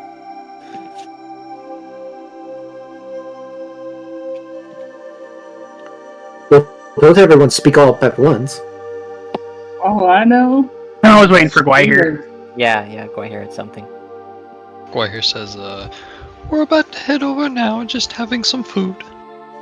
Oh. What? Gwahir's all the way down here. That's all good. It's a bit of a game of telephone, but the message gets across, and he's like, okay. Sounds good. Oh, hey, excuse me, and he'll call over one of the other bartender, or the tavern staff as they go over, and as Sir Soren actually comes on down to join him, and he's just like, I'll take a couple of raw eggs in the back for Sir Soren here, if you don't mind. And Sir Soren says nothing. You guys have witnessed him talk in the past, but he is making a point not to talk now. So, you get the impression that amongst a regular town, a talking bird might freak people out. So, as your meals arrive and you guys properly fuel up to take on the day, the floor is yours. If you guys have anything that you want to talk about or address before you head on out to take care of business.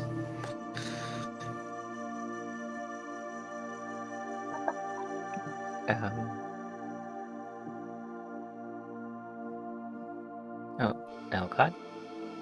I was just moving closer to Robin, so I didn't have to yell. So, Elcod will say, well, you look a lot better today. How are you feeling? Better, definitely better. I can actually... Oof. Well, it was a bit awkward because I had this, and you'll see him actually like cracking his knuckles and just kind of doing some light stretches. Helena, there's almost a moment where he stretches out his arm like straight out to the side, and he's just like, oh, I'm sorry, and then he looks down at you, and there's no dwarf, there's no fear of him actually smacking you in the face, even though he did technically like put his hand out in your what would have been your personal space if you were like a couple feet taller. So it's just like, yep. So it's just it was a little bit awkward as I had to step away from the room and everything, but until that's up to you. As he kind of snaps his fingers, there's a little familiar little spark of prestidigitation as it's almost like a little firecracker going off in between his hands. Not too loud, it's just a little... And then he'll stop that, and then he'll, with another, he'll kind of clap both of his hands together again. There'll just be this little of smoke, and he'll just be like, he'll look at all of you and just go, I feel right as rain. I feel like I'm back and ready to go. And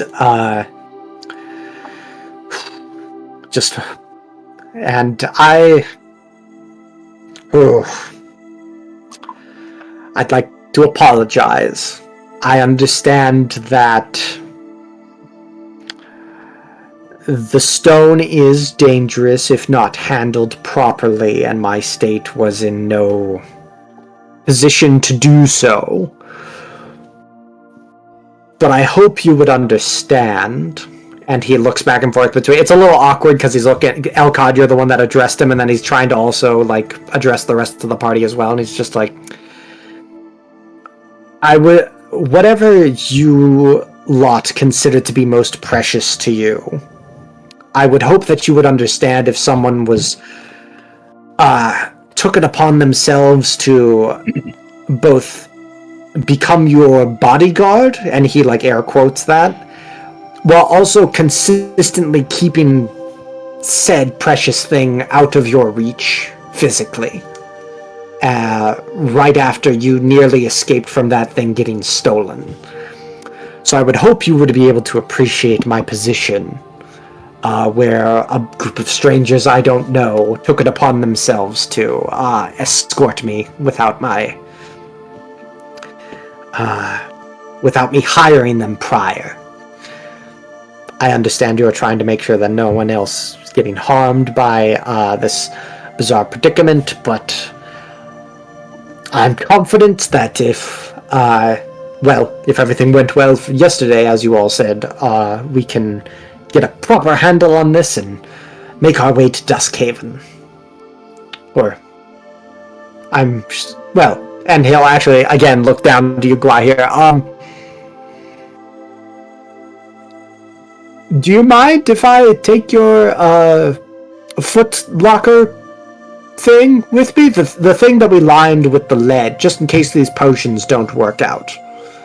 I don't have much on me due to the incident, but I'd be willing to pay for it regardless. And he seems in a remarkably better mood after a couple proper nights' sleep of not being drained. So while Gwahir is responding, I'm going to kind of interrupt and say, speaking of hiring us, would you like us to go with you the rest of the way and hire us as actual bodyguards? As you have already, like you said, been almost stolen from once, and I was thinking maybe it'd be smart for us to continue, and obviously we're trustworthy. We made sure you had the rock this whole time.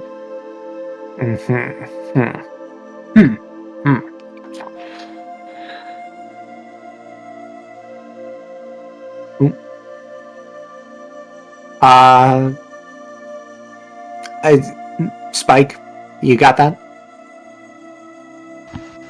Gwahir says, it'll be a little bit of an issue getting around, but I think it's best with you. Or with the rock, at least. And as he kind of puts forward purchasing essentially the little knapsack footlocker thing from Gwahir that is now permanently lead-lined, and Okard puts out the offer. Elcod. It was Elcod. I was looking at the wrong person on the Discord thing. As Elcod puts out the offer, he will kind of consider it for a moment, and he'll look down at his modest 5 silver breakfast meal for the day, and think, well, sadly I don't have too much on me, and that is quite the trick. So,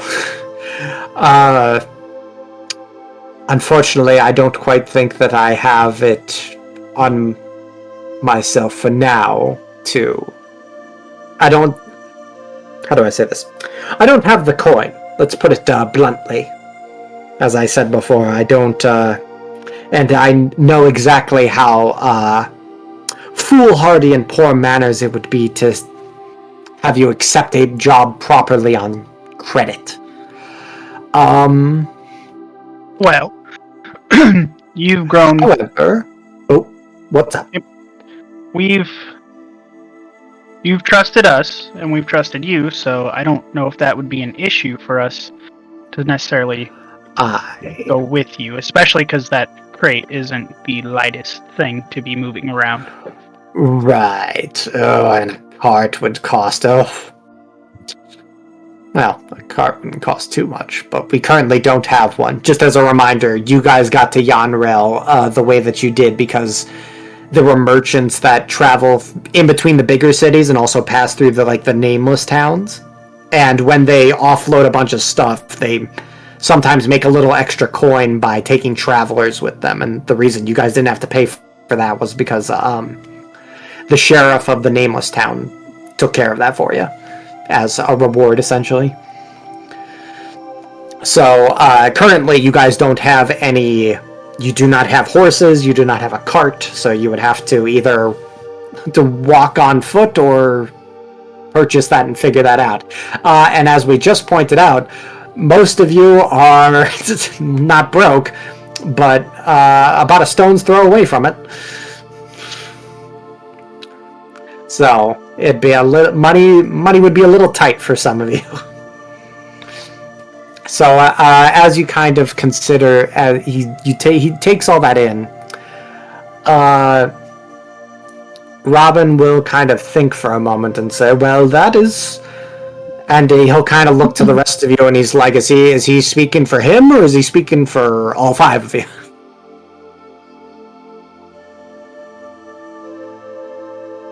That was a question to the group.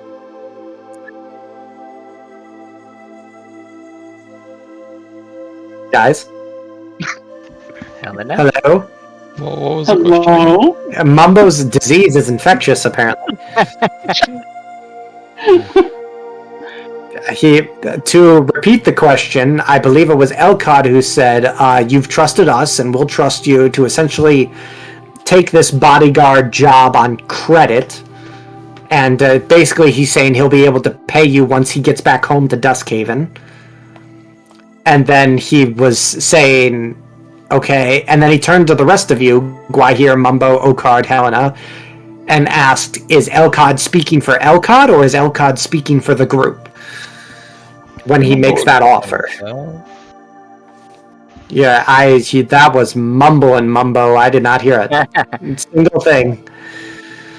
Mumbo would be fine with helping for the being paid later. Okay. Hold on. Gwahir says, Elcod can speak for me. I'm happy to take the job on credit. Okay. Card's like, well, I'm not against traveling to new places. Okay. Helena. Oh. Well, we're waiting. Helena kind of wants to be a smarty pants and say fair words don't fill my belly. Oh. No, the stone. Do you know what that means? Yeah. You're saying, yeah, you can't pay someone in words. You're saying you need coin. But she'll look at him and laugh and say, "You can pay me later, it's fine." Yeah, it's fine. Money's tight right now as Helena gets off her stool and jingle, jingle, jingle, jingle. Yeah. The money goblin over here. Like, Listen, Linda, listen. I'm not giving an exact number here, but remember... No, just like, zip it. Nope. Like when you have a dollar... No. When you have $1 in pennies, it's still 100 coins. Like, you still have to physically carry those, you guys. Yes, Even I if know, they're we copper did. pieces. So... I would assume that you're not individually placing all your coins in individual pockets, so yeah, they're gonna jingle. Who's got Anyway. that many pockets? The rogue, I had that many pockets. the greediest, stealthiest rogue ever. So every rogue.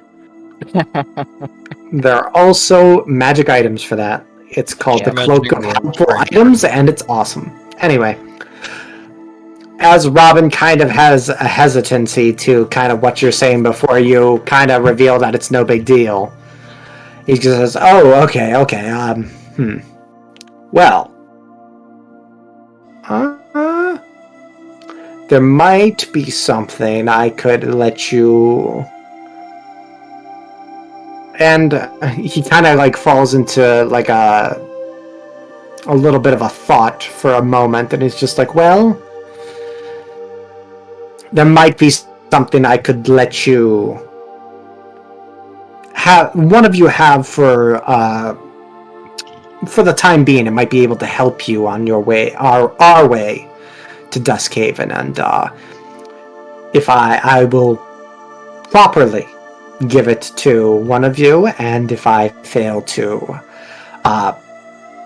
pay, I believe then the item will be all yours. I believe it'll actually be enough to have proper credit on this. That sounds fair enough. And he does, while he does not have the footlocker on him, as that's like properly, like locked in his room, and he has the key with it. Oh God, is it Sir Soren? No, it's not. Stop asking. This is not Robin talking to you. This is me. You leave my boy out of this. Shot. You never know unless you ask. Mm-hmm. One moment, I'm just checking something. That's not right.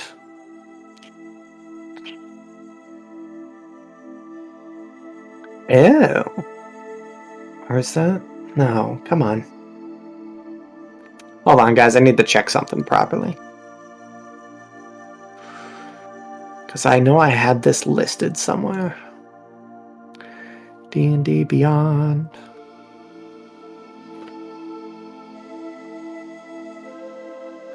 Ah, here we go.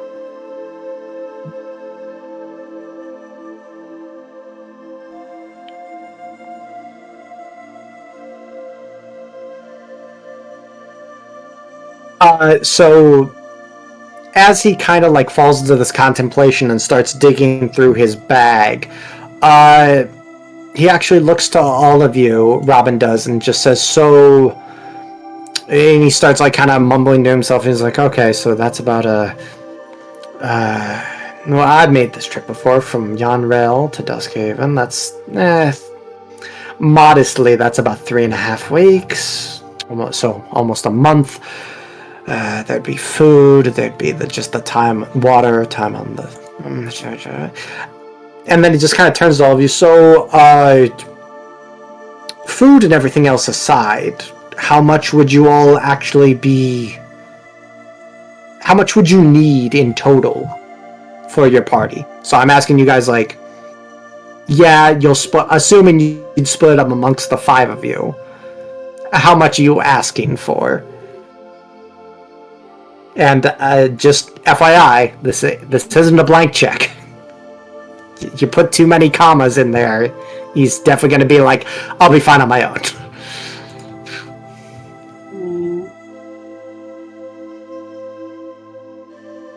$250 or $500, we could split it up.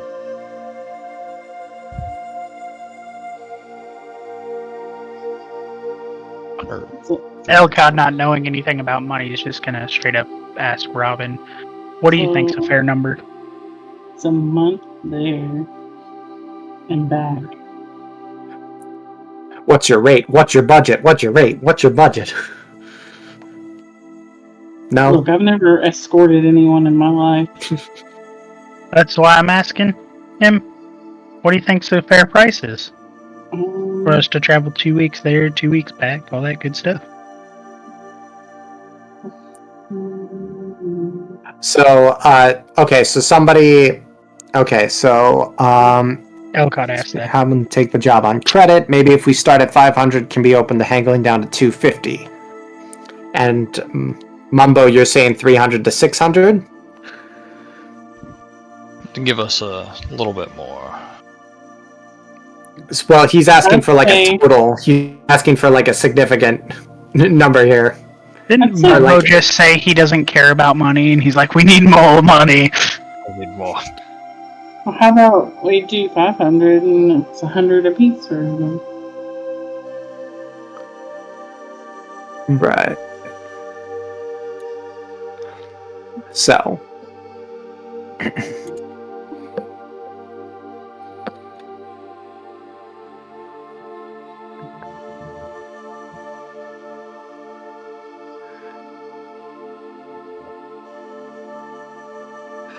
So,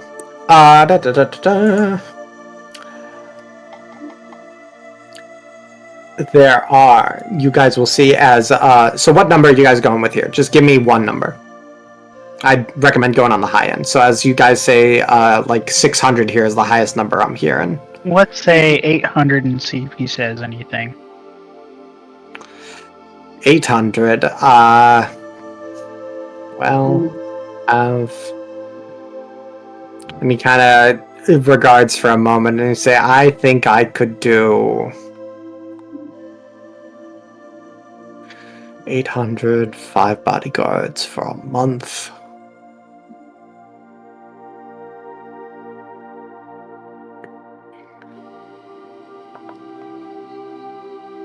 And it's not Robin that's getting caught up in the math now, it's me. So It's both. 800. 8 divided by 5 would be 160 apiece. Mhm. Yeah, but in his mind, he's going 800 for what's essentially a month, so that's 200 a week. And then, so about 40 gold pieces a day is what he'd essentially be paying you. So, it's like, I think that'll be okay. And, as a bit of, I think there's a way that we can, perhaps I can convince you to bring that down just a small bit, though. And as he says that, he does bring out 2 items from his bag. And you guys got a pretty good look at some of the stuff that he had before.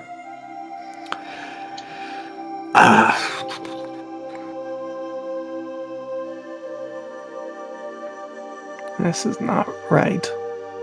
Where are...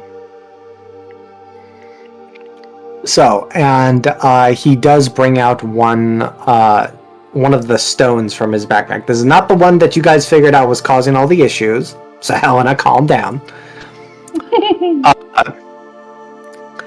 But he does bring out... where's the description for this? Okay. But I think that there's a way for us to cut down on a bit of the cost here. And he'll bring out a stone here, and he will actually, as he holds it in his hand, he will... this very smooth purple sheen on it, and he'll actually raise it up right in front of him. And once he lets go, it'll actually begin to slowly orbit his head. And he says, I told you we were studying special arcane stones, were we not? So, as you, when someone has this stone orbiting them like so, it helps with your awareness and making sure that nothing can catch you off guard. It's quite the rarity, and, well, if I'm giving it to my bodyguards, that can only serve me well, I suppose. And he will be temporarily gifting you guys with a rare, wondrous item that requires attunement called the Ioun Stone of Awareness. As so specifically, this stone, you need to attune to it, and you cannot be surprised while it orbits your head, as long as it's out. It has hit points, it has AC, and all that good stuff. But it effectively makes it so that that particular, whoever is attuned to it, can't be ambushed and surprised. Hmm.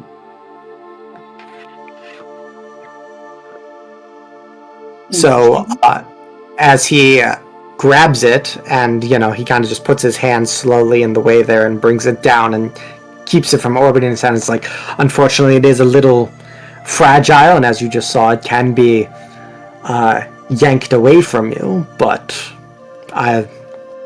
there are other stones back in Telahara that we've been studying and such, but for now, this is probably the most advantageous one that I could offer you to use temporarily. And If any of you are Helena's just interested. nodding. Helena's nodding vigorously. Mm-hmm. Yeah, there's stones in Telahara.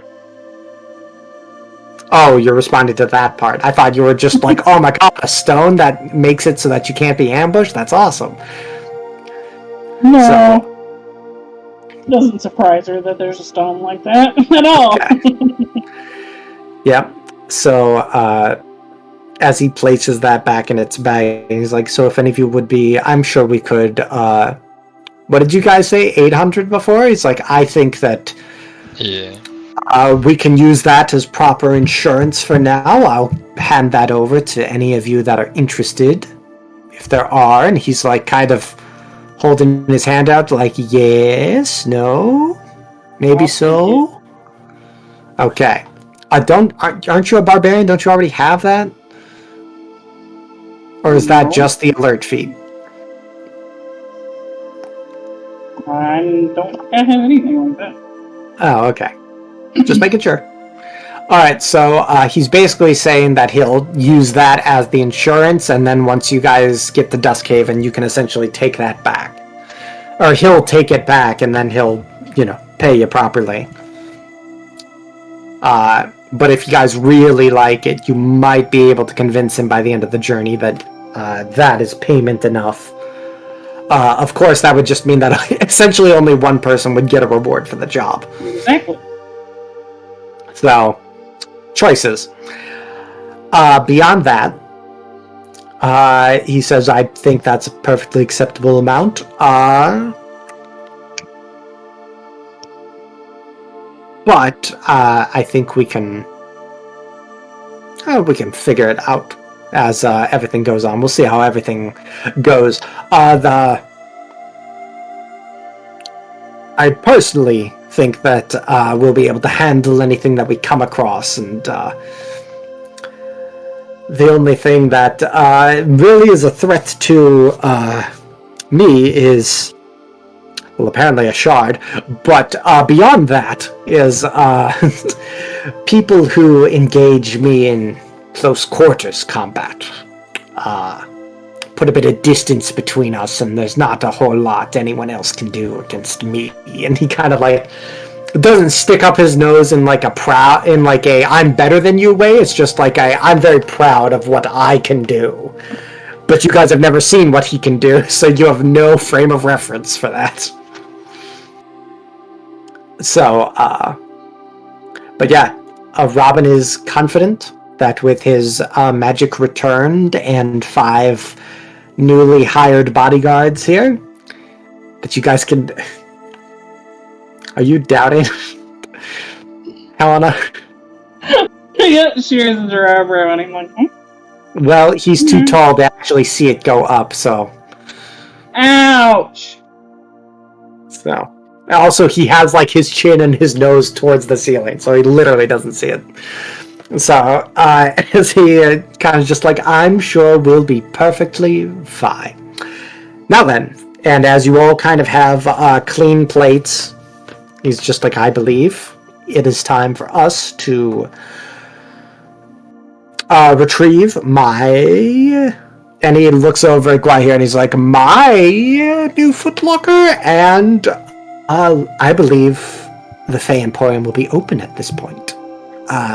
Eloloth usually gets a pretty early start, so I think we can make our way down. So, is there anything that you guys want to discuss before we head on down to the Fey Emporium?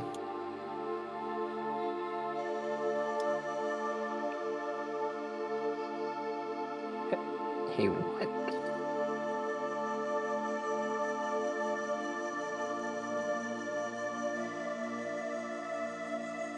She's Ellen? basically calling him self-centered. Oh, Okay, well, say it out loud. That Say it with your chest. No, Yeah. I was whispering it to Okard. Well, she's right there next to me. yeah, but we're also recording, and not everybody can read the chat, so. They need spectacles. Riker's asking if we'll need any more or other supplies for this long journey. And Okard does want to get some things in the market, but we can do it after we talk to Ellen. right, yeah, no, there'll definitely be some prep time before you guys head off to Duskhaven. You're definitely not. Robin reassures you, and he kind of not arrogantly waves it off and is like, no, we'll have time for that. We have the whole day ahead of us, and it's not like we'll be leaving in the dead of night or anything. At the earliest tomorrow, even we'll need to find transportation and. Oh no. And he kind of regards his now vastly empty coin purse once more. Empty, quote unquote. It's not. He's got money, just not a lot. Not as much as he's used to. Well, We'll figure it out on the way. Yeah. Yeah. Well, never mind. So as Helena whispers, he counts his braids and calls himself centered. He has no braids. So I'll have you know, Mr. Robin has long, flowing hair. Apparently. That's your definition of long. I keep my hair pretty short, so, Regardless. As you guys make your way out of the tavern, is there any other snide comments anybody wants to make? Nope. What, you don't like my snide comment? Oh, your snide comments are fine. I don't like Helena's. No, you're all good. It's gonna take you guys a little bit to get away from the inn areas and out the gates, and it's just that the Fey Emporium is very inconveniently located. This kind of sucks because you guys got to go all the way across the bridge here, then down into the valley, across the river, and then all the way back up here to where it was beforehand. It sucks. So, you guys have some time to talk about anything that you want to talk about.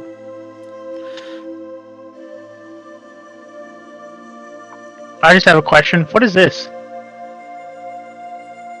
Stairs that you guys were not aware of.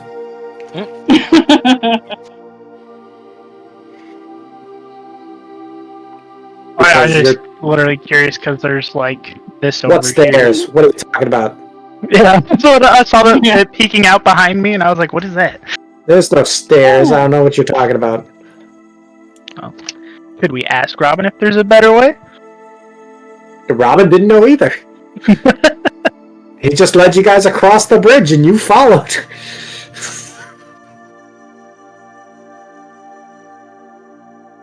So, you guys have it's going to take you a little bit to get over there if you guys want to talk about anything.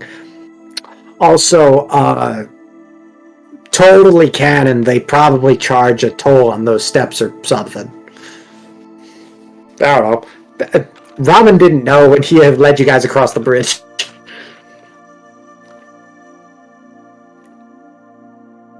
You guys have the floor is yours. You guys can talk about whatever you'd like before you arrive at the Fey Emporium.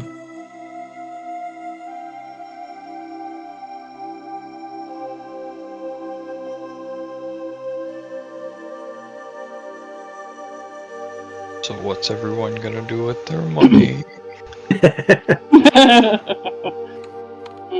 Apparently some of you should say that. That seems right.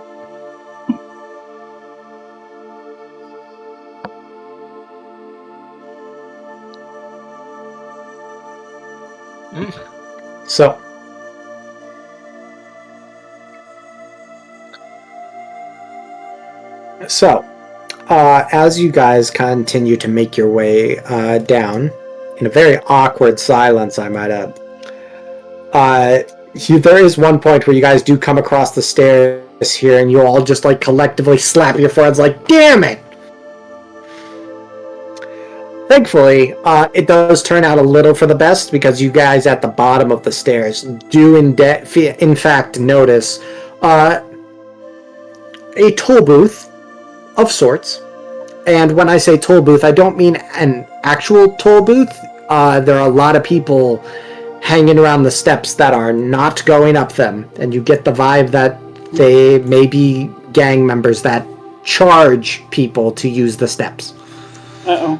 So, definitely to your benefit and not money saved in both regards. So, once everyone's a little frustrated that they could have gone a much easier way, you guys fought a druid on the other way here. Some hooligans and ruffians aren't going to be much of an issue for you, and they pay you no mind. Like no one's following you. No one's like you guys are openly carrying weapons. These guys are wearing like the equivalent of like medieval hoodies and ripped jeans. I'm swinging my axe around. Oh god, it's a crazed dwarf. Anyway, so as you guys make your way over, you just get a little frustrated now that there was a much quicker way to get down here, and you just kind of want to get on over to it. Robin, for his part, is very much looking much more chipper and brighter, ready to essentially move on to the next phase of things. He feels like that he has a lot more control over what he'll be doing next, and that's something that he did not have a lot of before, since this whole bizarre ordeal started. And you'll actually see him casting little sparks of prestidigitation, just all the little sounds and lights and smells that he can create through that very versatile cantrip.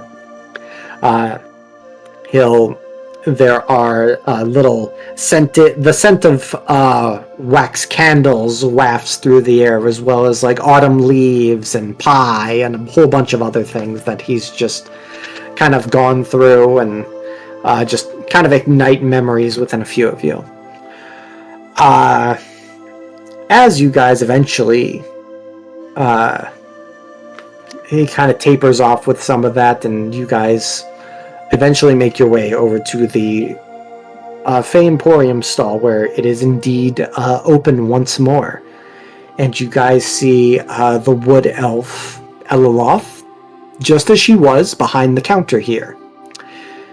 And once again, you guys see her 5 little pixies there, just kind of milling about. And they don't really pay you any mind until you get right on up to them. Oh, well, you guys were gone for quite some time. I wasn't sure if you had become mulch food. Mulch food? Mulch? Yes.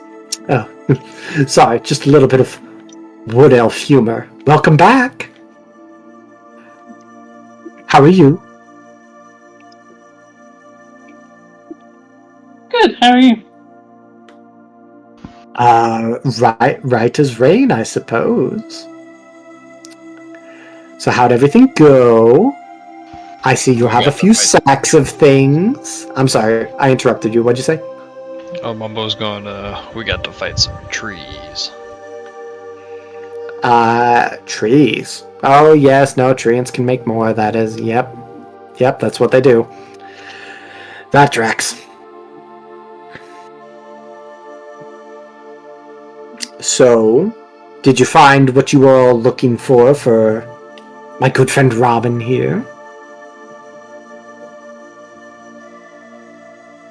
Didn't your pixie fill you in? Oh, sweetheart, you showed them she can never ever. I always tell you to come by without letting them know. I hope you won't take it as a way that I didn't have faith in you, but I just couldn't resist a front row seat. And of course I wanted to make sure that you were okay. And just make sure I knew exactly what happened before I ventured over to the grove myself. It's quite dangerous, you know. As you saw. I do apologize if that made you a little uncomfortable. Sweetheart, this is why we hide the whole time and don't let them know we were there. We have to be sneaky, and the little pixie goes, Sneaky! I was sneaky! No, sweetheart, you weren't. You told them you were there. But I had to let them know that you weren't there. They were going to come see you in the middle of the night. I rest for 4 hours, dear. It's perfectly fine. So, like I said, I just wanted to make sure that you want to confirm what happened. For all I know, if you had just come back and told me everything was taken care of, how would I have known until I set foot there? Sure, that's issues. Oakard has a question for her. I have an answer, Oakard. Do you know Ivy? Known her long? Known her is a strong word. Are you implying that we're friends? But No, but you seem to have a history. we've had a few run-ins here and there. A few competitors. Nothing major, though. Wouldn't exactly call her a friend, or even an acquaintance is a strong word. But She seemed to know you. She called you up by name, and she knew that you sent us. well, I'd been trying to get her to share that grove for quite some time and the valuable resources it provides.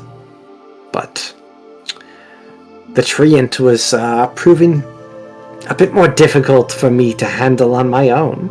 So I'm glad you were all able to help out in that regard. And really, as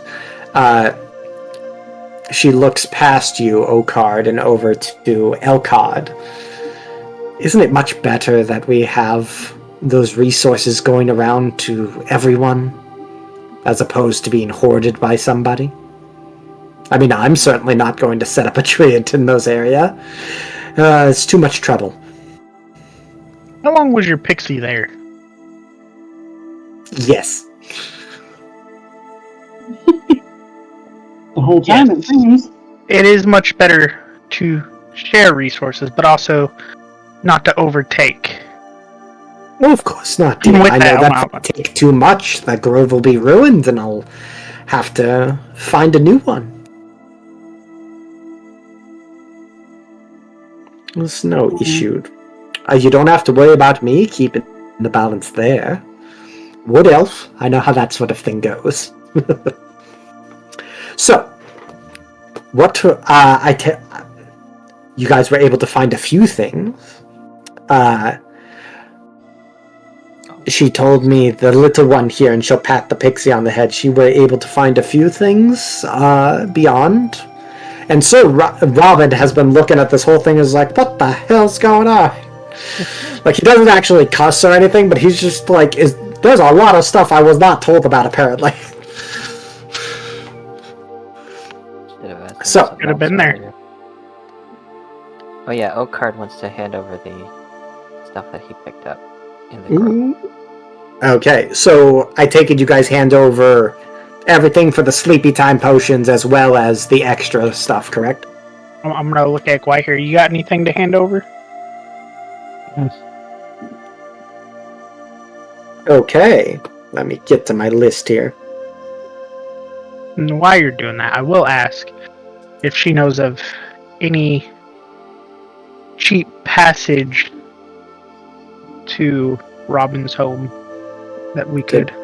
To Duskhaven? Yeah.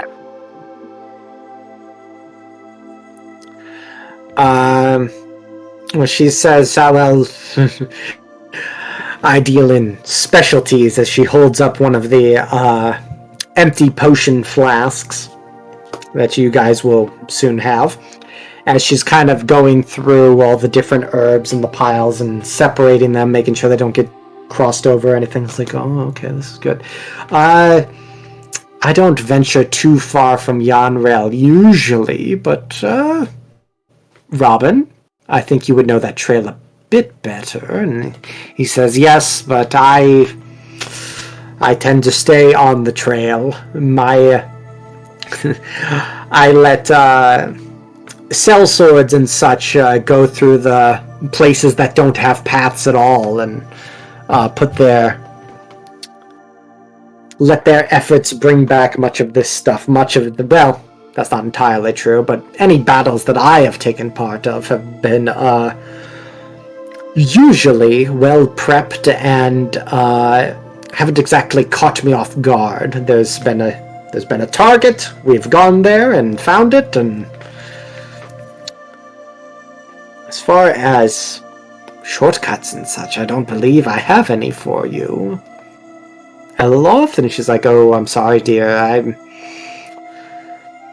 Aside from Ivy's little hideaway, I don't really have many other secrets to share. It's not very worth telling you about that one now, is it?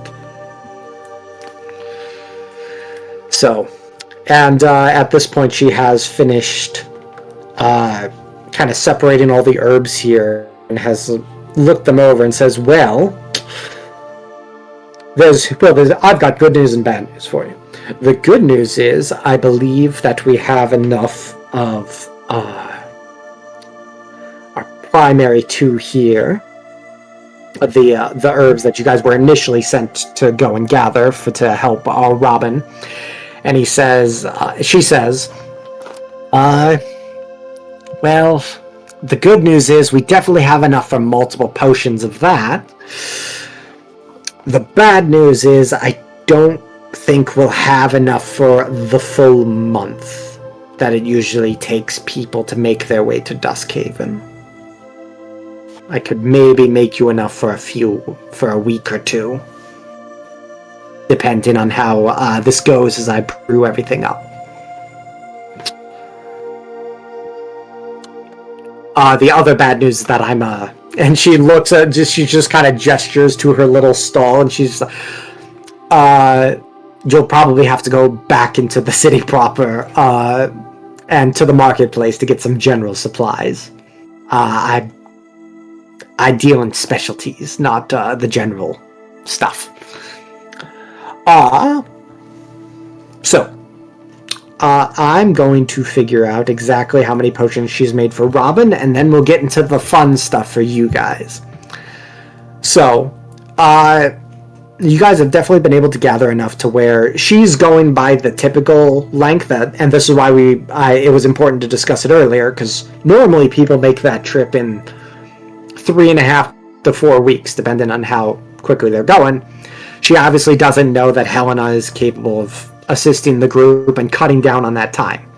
So there's a possibility that depending on how many potions she makes, you guys will have enough to make it through in those 2 weeks. But that's all going to depend here. So, there's that, and then we'll get into the fun stuff. Okay. So, what dice was I going to do with this again? It's a bit of trial and error for her. And as she kind of gathers up the initial stuff that's made for Robin, some of it she does hand off to her other pixies. Some of them are bringing her utensils. And she does have you assume kind of a small cauldron, like right behind like the stand, essentially. And just, honestly, the plus side to this, Robin, is this one doesn't even take that long. So if you guys want to be able to go out and just to buy your supplies, I could maybe have this done tomorrow or so. And the fun thing over here, and she's going to look at the rest of your, rest of the roots and whatnot, or like, all the other herbs that you guys rolled and gathered and all that. Let me check my notes. We had that nat 1. You guys don't get that one. But we do get that one. Okay. So, the fun thing about these is, well, the bad news is these take about a week to make. The good news is, you guys have brought me more than enough for plenty, and I can, and she sweeps the rest of the herbs off into like separate little containers that are underneath the bar here, and she goes, we could just skip that time because I already have a few for you. So we could just call it a good little trade here. And she's essentially done that cooking show thing where it's just like, we have to cook it for a week, but good thing I started one a week ago. So, what you guys get here from your successful scavenging of the herbs, we're gonna get...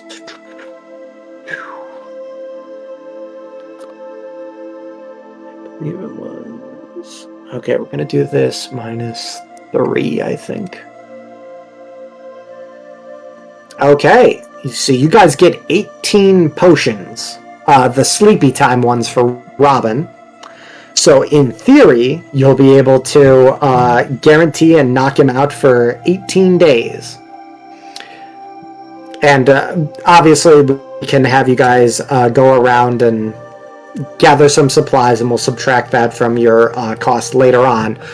But we'll just kind of assume that you came back. This is just us skipping ahead a little bit, so you guys don't have to go to the market and then come back.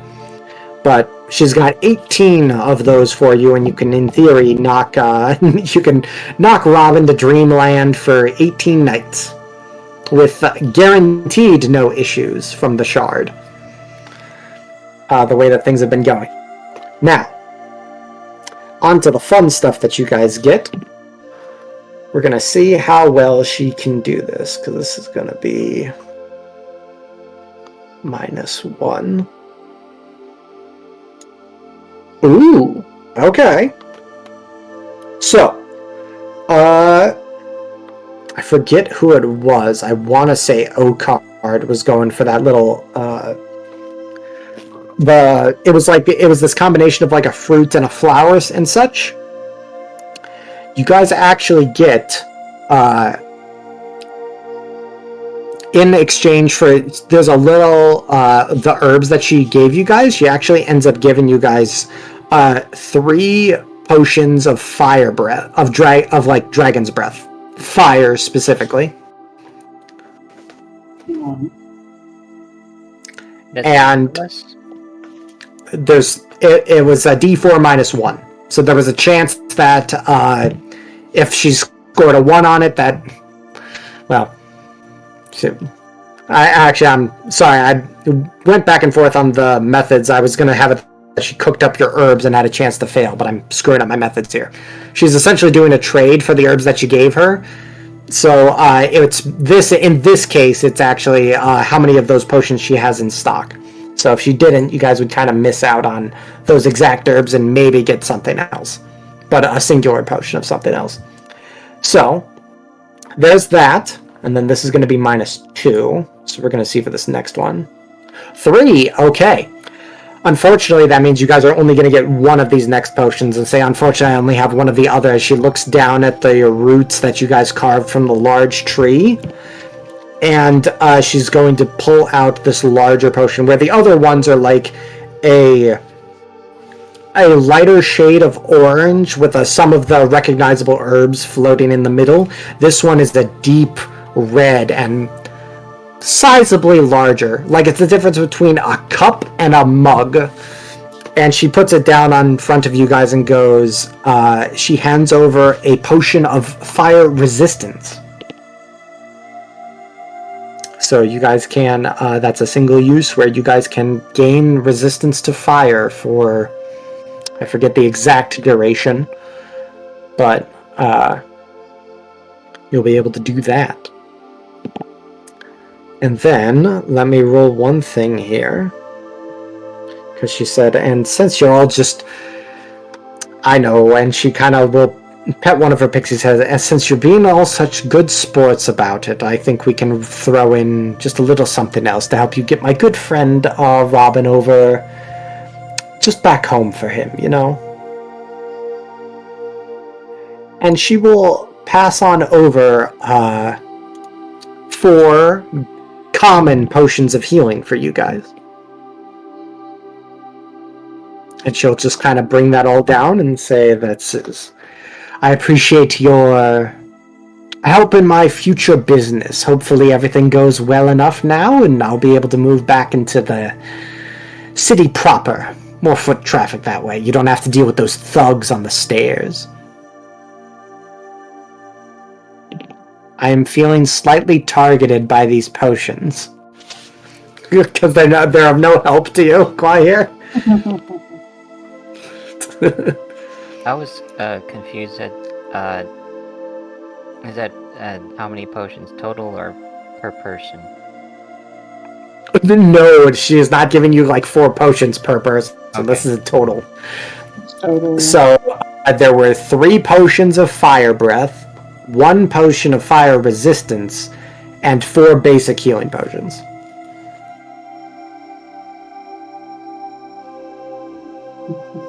All I got for my 21? Dang. I mean, I could get a fire breath one, but Oh, the 21 is that was -3, so 18, and those are the basic. No, I meant for my 21. Oh, gotcha. I'm gathering herbs. Yeah, no. Well, I mean, there's a lot of you properly gathered enough for enough of these potions, and there's not an exact conversion there. Yeah. And again, she's basically giving these to you as payment for a job.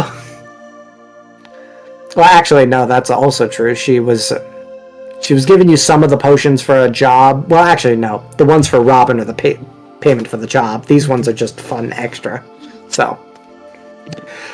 But she also looks towards all of you and says, well, that's about the best I can do. In terms of what you've done to help me out and everything.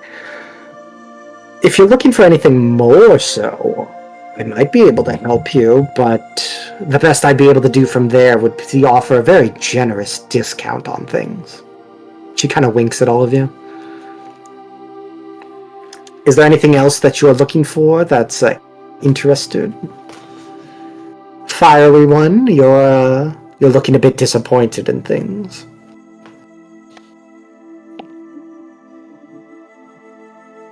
If you have the coin for it, I can certainly give you something a bit more fun. But I'm afraid that's the best I can do for now.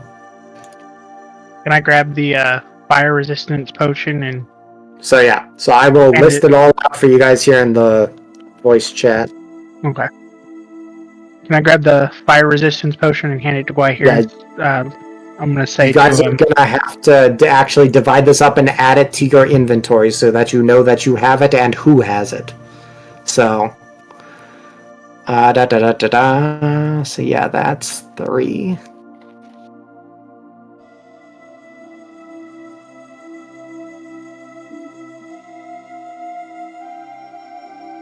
Only thing Helena would be interested in is the healing potion.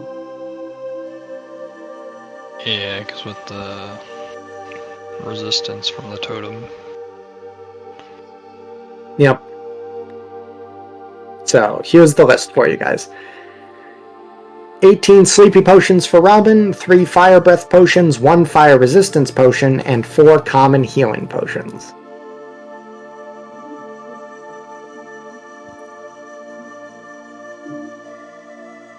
So, Robin will take the sleepy time potions for himself. You guys have 8 potions here that you need to be dividing up amongst you. And I would like you guys to put in the text chat there which ones you're taking, just so we're not getting confused verbally. That way it's all accounted for.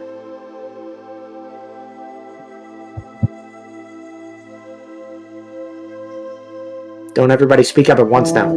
To be fair, you told us. I mean, I'm sorry? You said put it in the text chat, not everybody, so we don't get confused via talk, and then nobody's talking. And then everybody Yeah. talked at once. I'm just saying. Who wants a fire breath potion? Who wants what?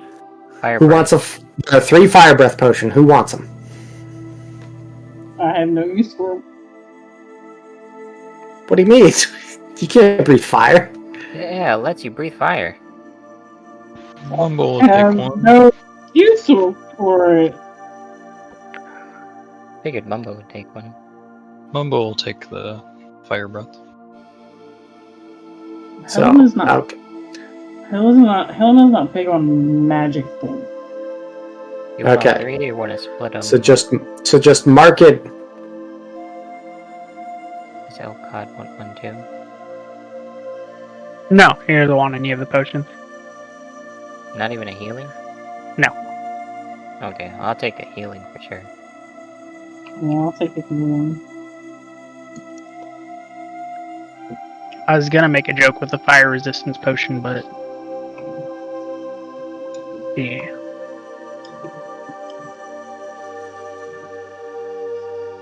Okay. So.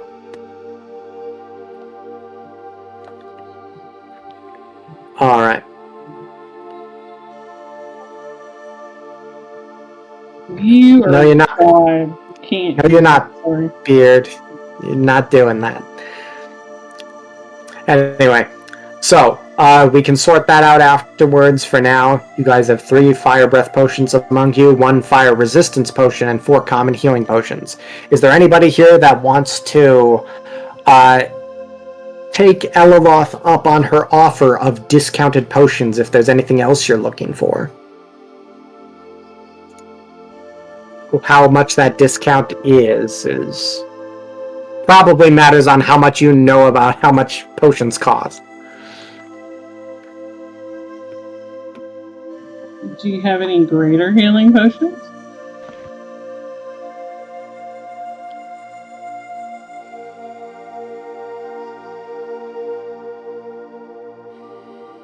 I do.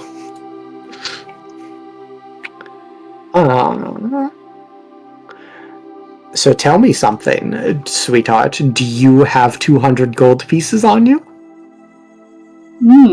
That's a steep price. That's the discounted price. Normally they're 250. Not That's where it. I come from. That's a 20% discount. Very generous. Where I come from, they're only 100. But okay. And I live out here, and she gestures to this area outside the wall.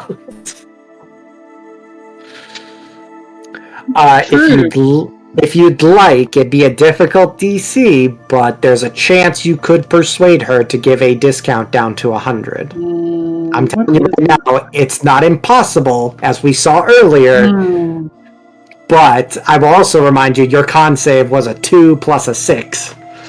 So it's possible to roll great with the low bonuses and possible to roll bad with high bonuses. See, my persuasion is only +1. So. See, it's possible, but I'm telling you right now, the DC would be pretty high. You can take a crack at it if you like. Or you can simply pay the 200. Or just not buy it at all. That too. That's also an option. Did anyone else take the fire resist potion? And no one has said anything other than Helena to say taking the 1 healing. No, that's a fail, so we're just not gonna. I'll Yeah. just say never mind. I'll just say never mind. Not how that works. Y'all rolled. I know, but I rolled bad, so I didn't persuade her down, and I'm saying never mind. And Helena, as you say, where I come from, they're 100. As you say that, she kind of has this moment of like, oh yes, dear, and where exactly are you from?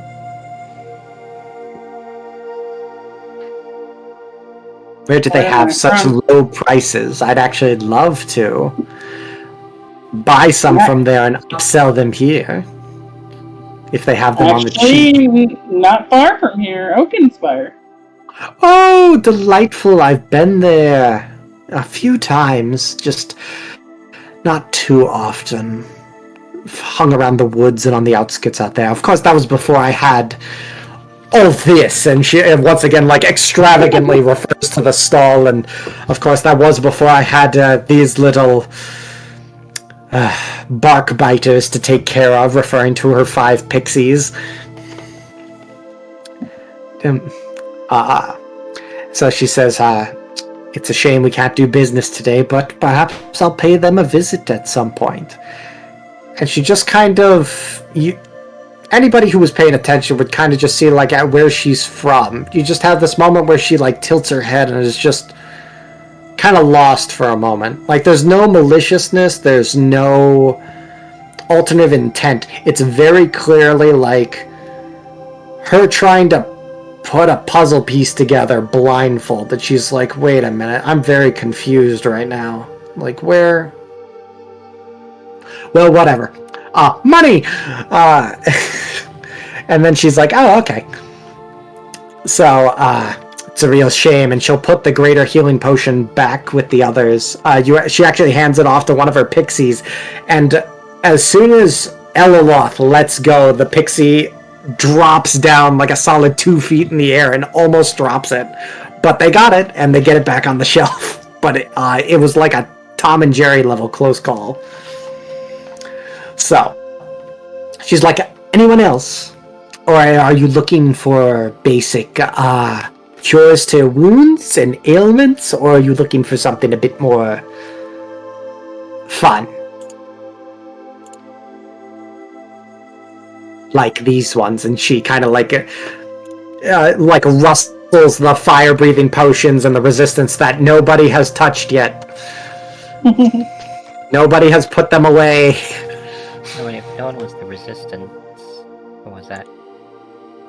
Oh, the ones you already have. Not the potions, but the ability you already have. Who are you talking to? Mitch. Yeah. Well, Mitch is He's the fun ones. Oh, okay. No. Well, you were asking what the other... Oh, okay.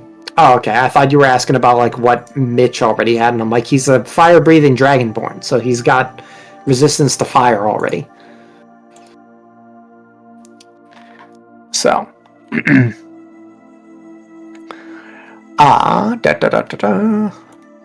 let me just double check something here. I'm also just realizing that this is like out of character. I'm realizing this is kind of mean because potions are very expensive, and we just established earlier that Helena's the only one that has like serious money. Mm-hmm. Mm-hmm. Oh, and Mambo said something about picking fire breath. Yeah, one of the fire breathing and a healing if possible. Mm-hmm. So, oh,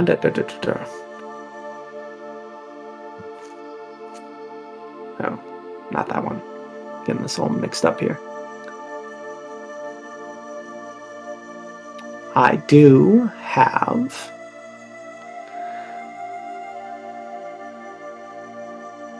Where is it? I do have, and she'll pull up this one flask that has, it's basically, it almost looks like ink in there, but then there are these little wisps of white that flow around it and never quite dissipate, and they just continue on as she shakes it. Shakes it. I can talk. She has the oil of slipperiness. This is an uncommon potion. It flows incredibly quickly when poured. The oil can cover a medium or smaller creature along with its equipment it's wearing or carrying. Applying the oil takes 10 minutes, and the affected creature gains the effect of freedom of movement spell for 8 hours. Alternatively, the oil can be poured on the ground as an action where it covers a 10-foot square and duplicates the effect of the grease spell in that area for 8 hours.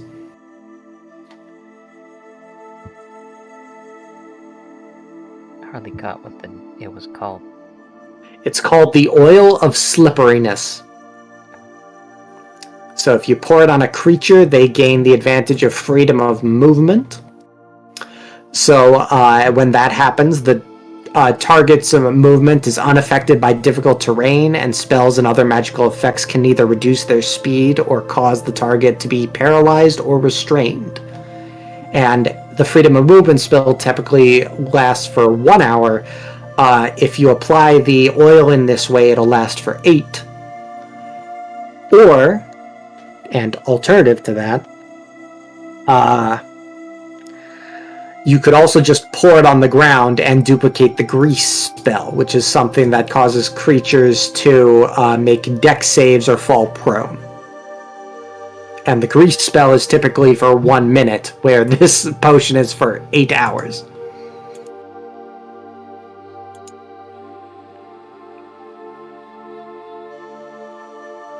So there's that one, and then she says, as no one kind of steps forward immediately, she also says, I do also have this one. And you see this potion with, it almost looks like, you know how sometimes kids will put like those little like plastic, like the fake ice cubes and dolphins or whatever in their drink with a straw just to make it a little bit more fun. There's one with something like that where it's clearly the little figure of a claw in the potion, and it's too big to actually make its way out the flask. She says, I do also have a potion of animal friendship. Unfortunately, and she'll refer to Sir Soren over here, I know that our feathered friend here can already converse, but if you run across any other beasts on your way over that you wish to just convince to leave you alone, it can be quite helpful. And it's a potion of animal friendship.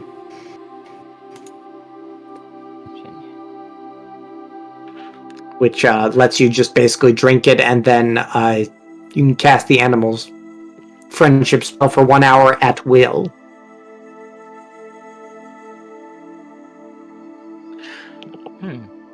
Is there anything in particular beyond the healing potion, as she kind of gestures over to you, Helena, that you were thinking? She lost interest.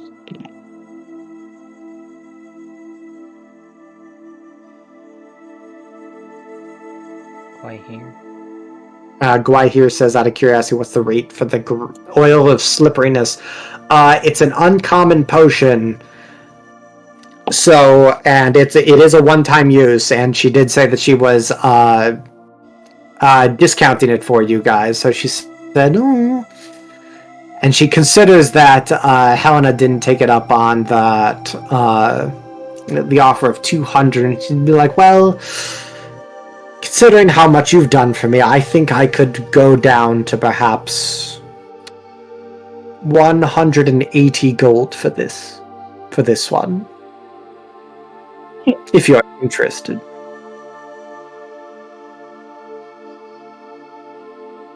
And she's holding it out to you, Gwai, here at this point. Well, not holding it out, but she's like facing you.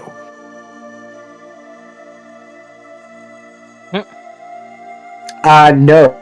Like, I'm just telling you that right now. Like, that would be too much of a loss for her. It would be... Do you have a way for your persuasion check to hit a 40? Nope. So no, probably not. I'm pretty sure you told us you had like single-digit gold. So,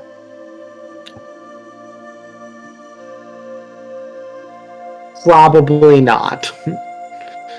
Like, unfortunately, this is one situation where a nat 20 would not solve your problem, Mitch. I apologize for that, but that's a little beyond impossible when someone's focus is money on that. So, to kind of speak out of character here, Helena, will you be buying the potion today? Nope. Okay. Well, and you guys will actually see Robin step forward and says, do we... And he kind of looks to all of you and he's like, do we need any of this? Are you guys thinking that we need this for anything on our road? I don't think we'd... I would hope that we wouldn't run into anything too... well, I guess I don't really know what you ran into, but... You ran into a trade, I guess. Yeah, nothing that this would help with. The last time I went towards Duskhaven, I was attacked by a group of orcs. Oh. My mother was killed, and so were all of our friends, and I was left for dead. So, yeah, there's danger out there. Oh. I know this is, I know that's a lot, but do you mind me asking how long ago that was? Ella just kind of looks down, kicks a rock, and says 5 years. 5 years? Well, I've been coming and going for quite a while from Duskhaven. Well, that's not true. I was in Telehara for quite a while. But definitely not 5 years. I can't say that I've seen any bands of orc bandits on the trails in my travels, but it's certainly possible that they're out there. And as you kind of say that, and before you go to bed, what?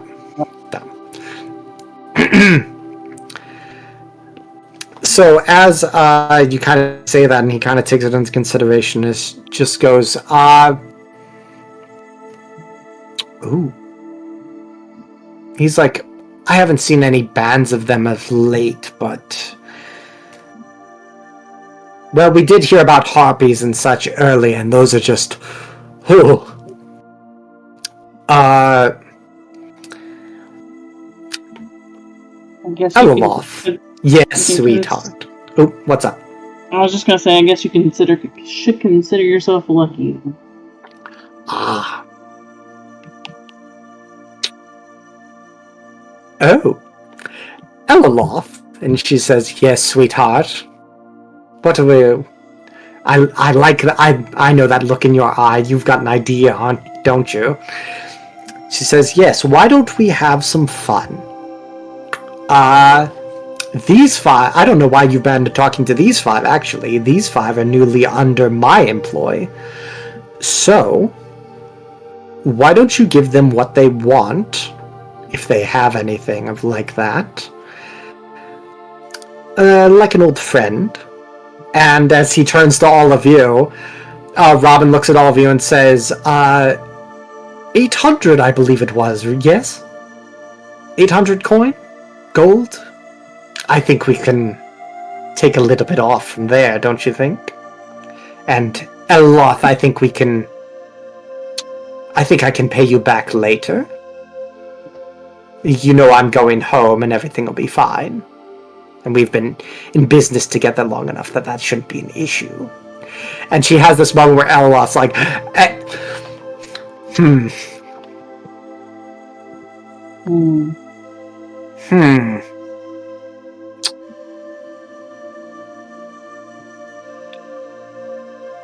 And she looks to each of you, minus Elcod, because Elcod's apparently not here anymore.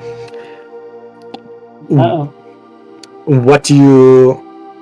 Which actually works out perfectly, because she was offering these uncommon potions at about 200 gold each. So if the 4 of you request 1 potion, you'll essentially be doing this bodyguard job for Robin for free. Yeah. But you guys get a potion out of it. So, Does anybody have any specific requests? You can go on D&D Beyond, go to inventory, type in potions to the items bit, and look at the green ones. If you get to the blue ones, you've gone too far.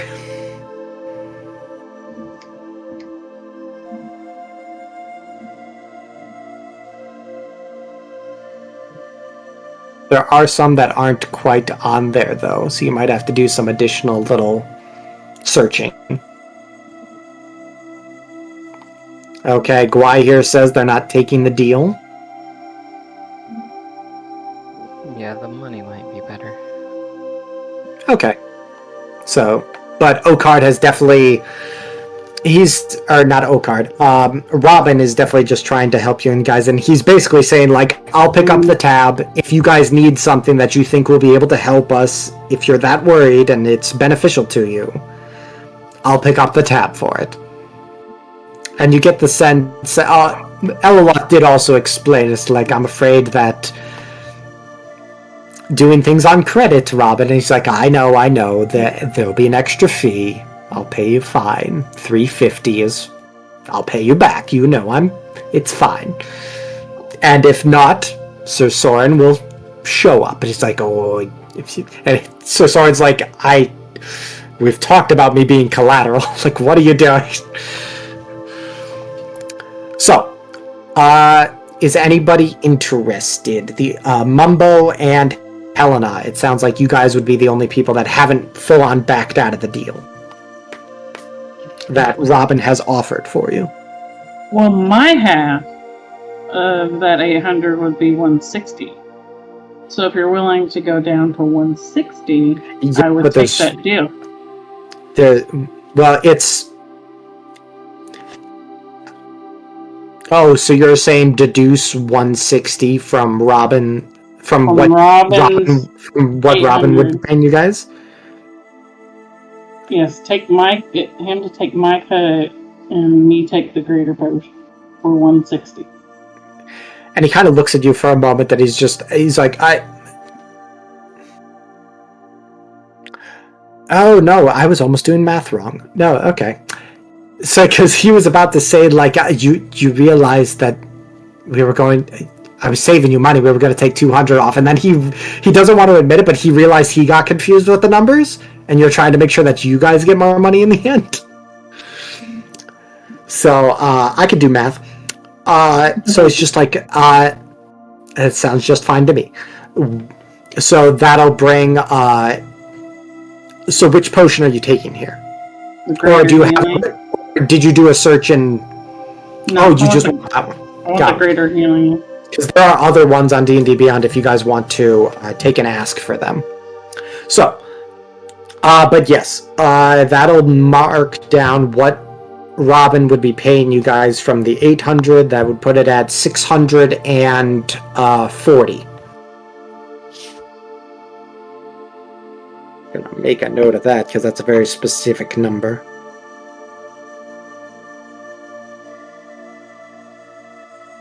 Because, yeah, 800 minus 160. Yeah. Mm-hmm.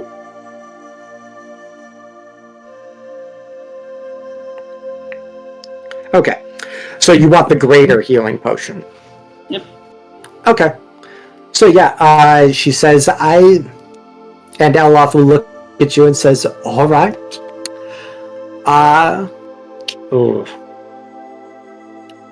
You've got 3 months, Robin. I expect and he's like, business as usual, I know.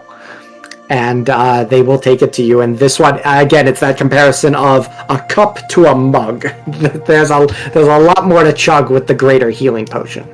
But you may now add that to your inventory, should you so choose. Mumbo, you've been very quiet, seeing as how you went off to the bathroom.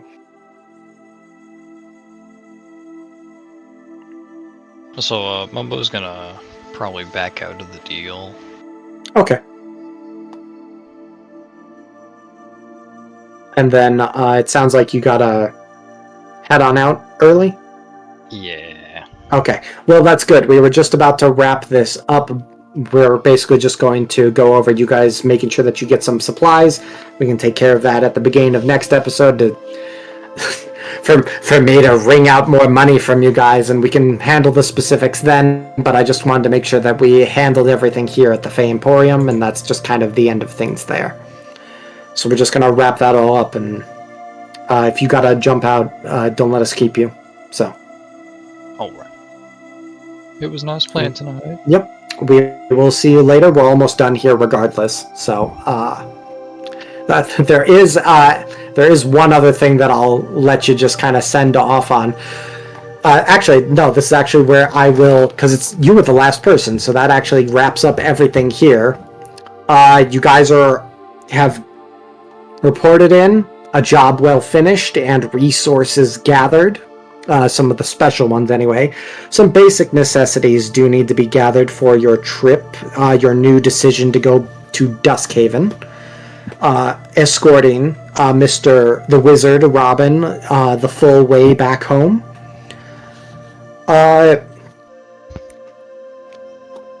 And there are some basic necessities that need to be taken care of. But none of that matters right now, because as the rest of you, the 4 of you, 6 of you if you include Robin and Sir Soren, as all of you are at the Fey Emporium, kind of just haggling and sorting things out and trying to figure out who's carrying what potion, Elcod has just approached a group of young or little ruffians by the stairs that totally weren't there before when you guys came back down.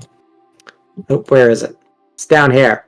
These stairs, the little hoodlums that I pointed out earlier, and they have been approached by a druidic dragonborn. Elcod, what do you say as you approach them? Do you mind if I use these stairs? And that's where we're going to end things for today's session. Oh, Lord. So that's what we're going to call it a day, Spike. Don't let us keep you. All right. Y'all have a good night.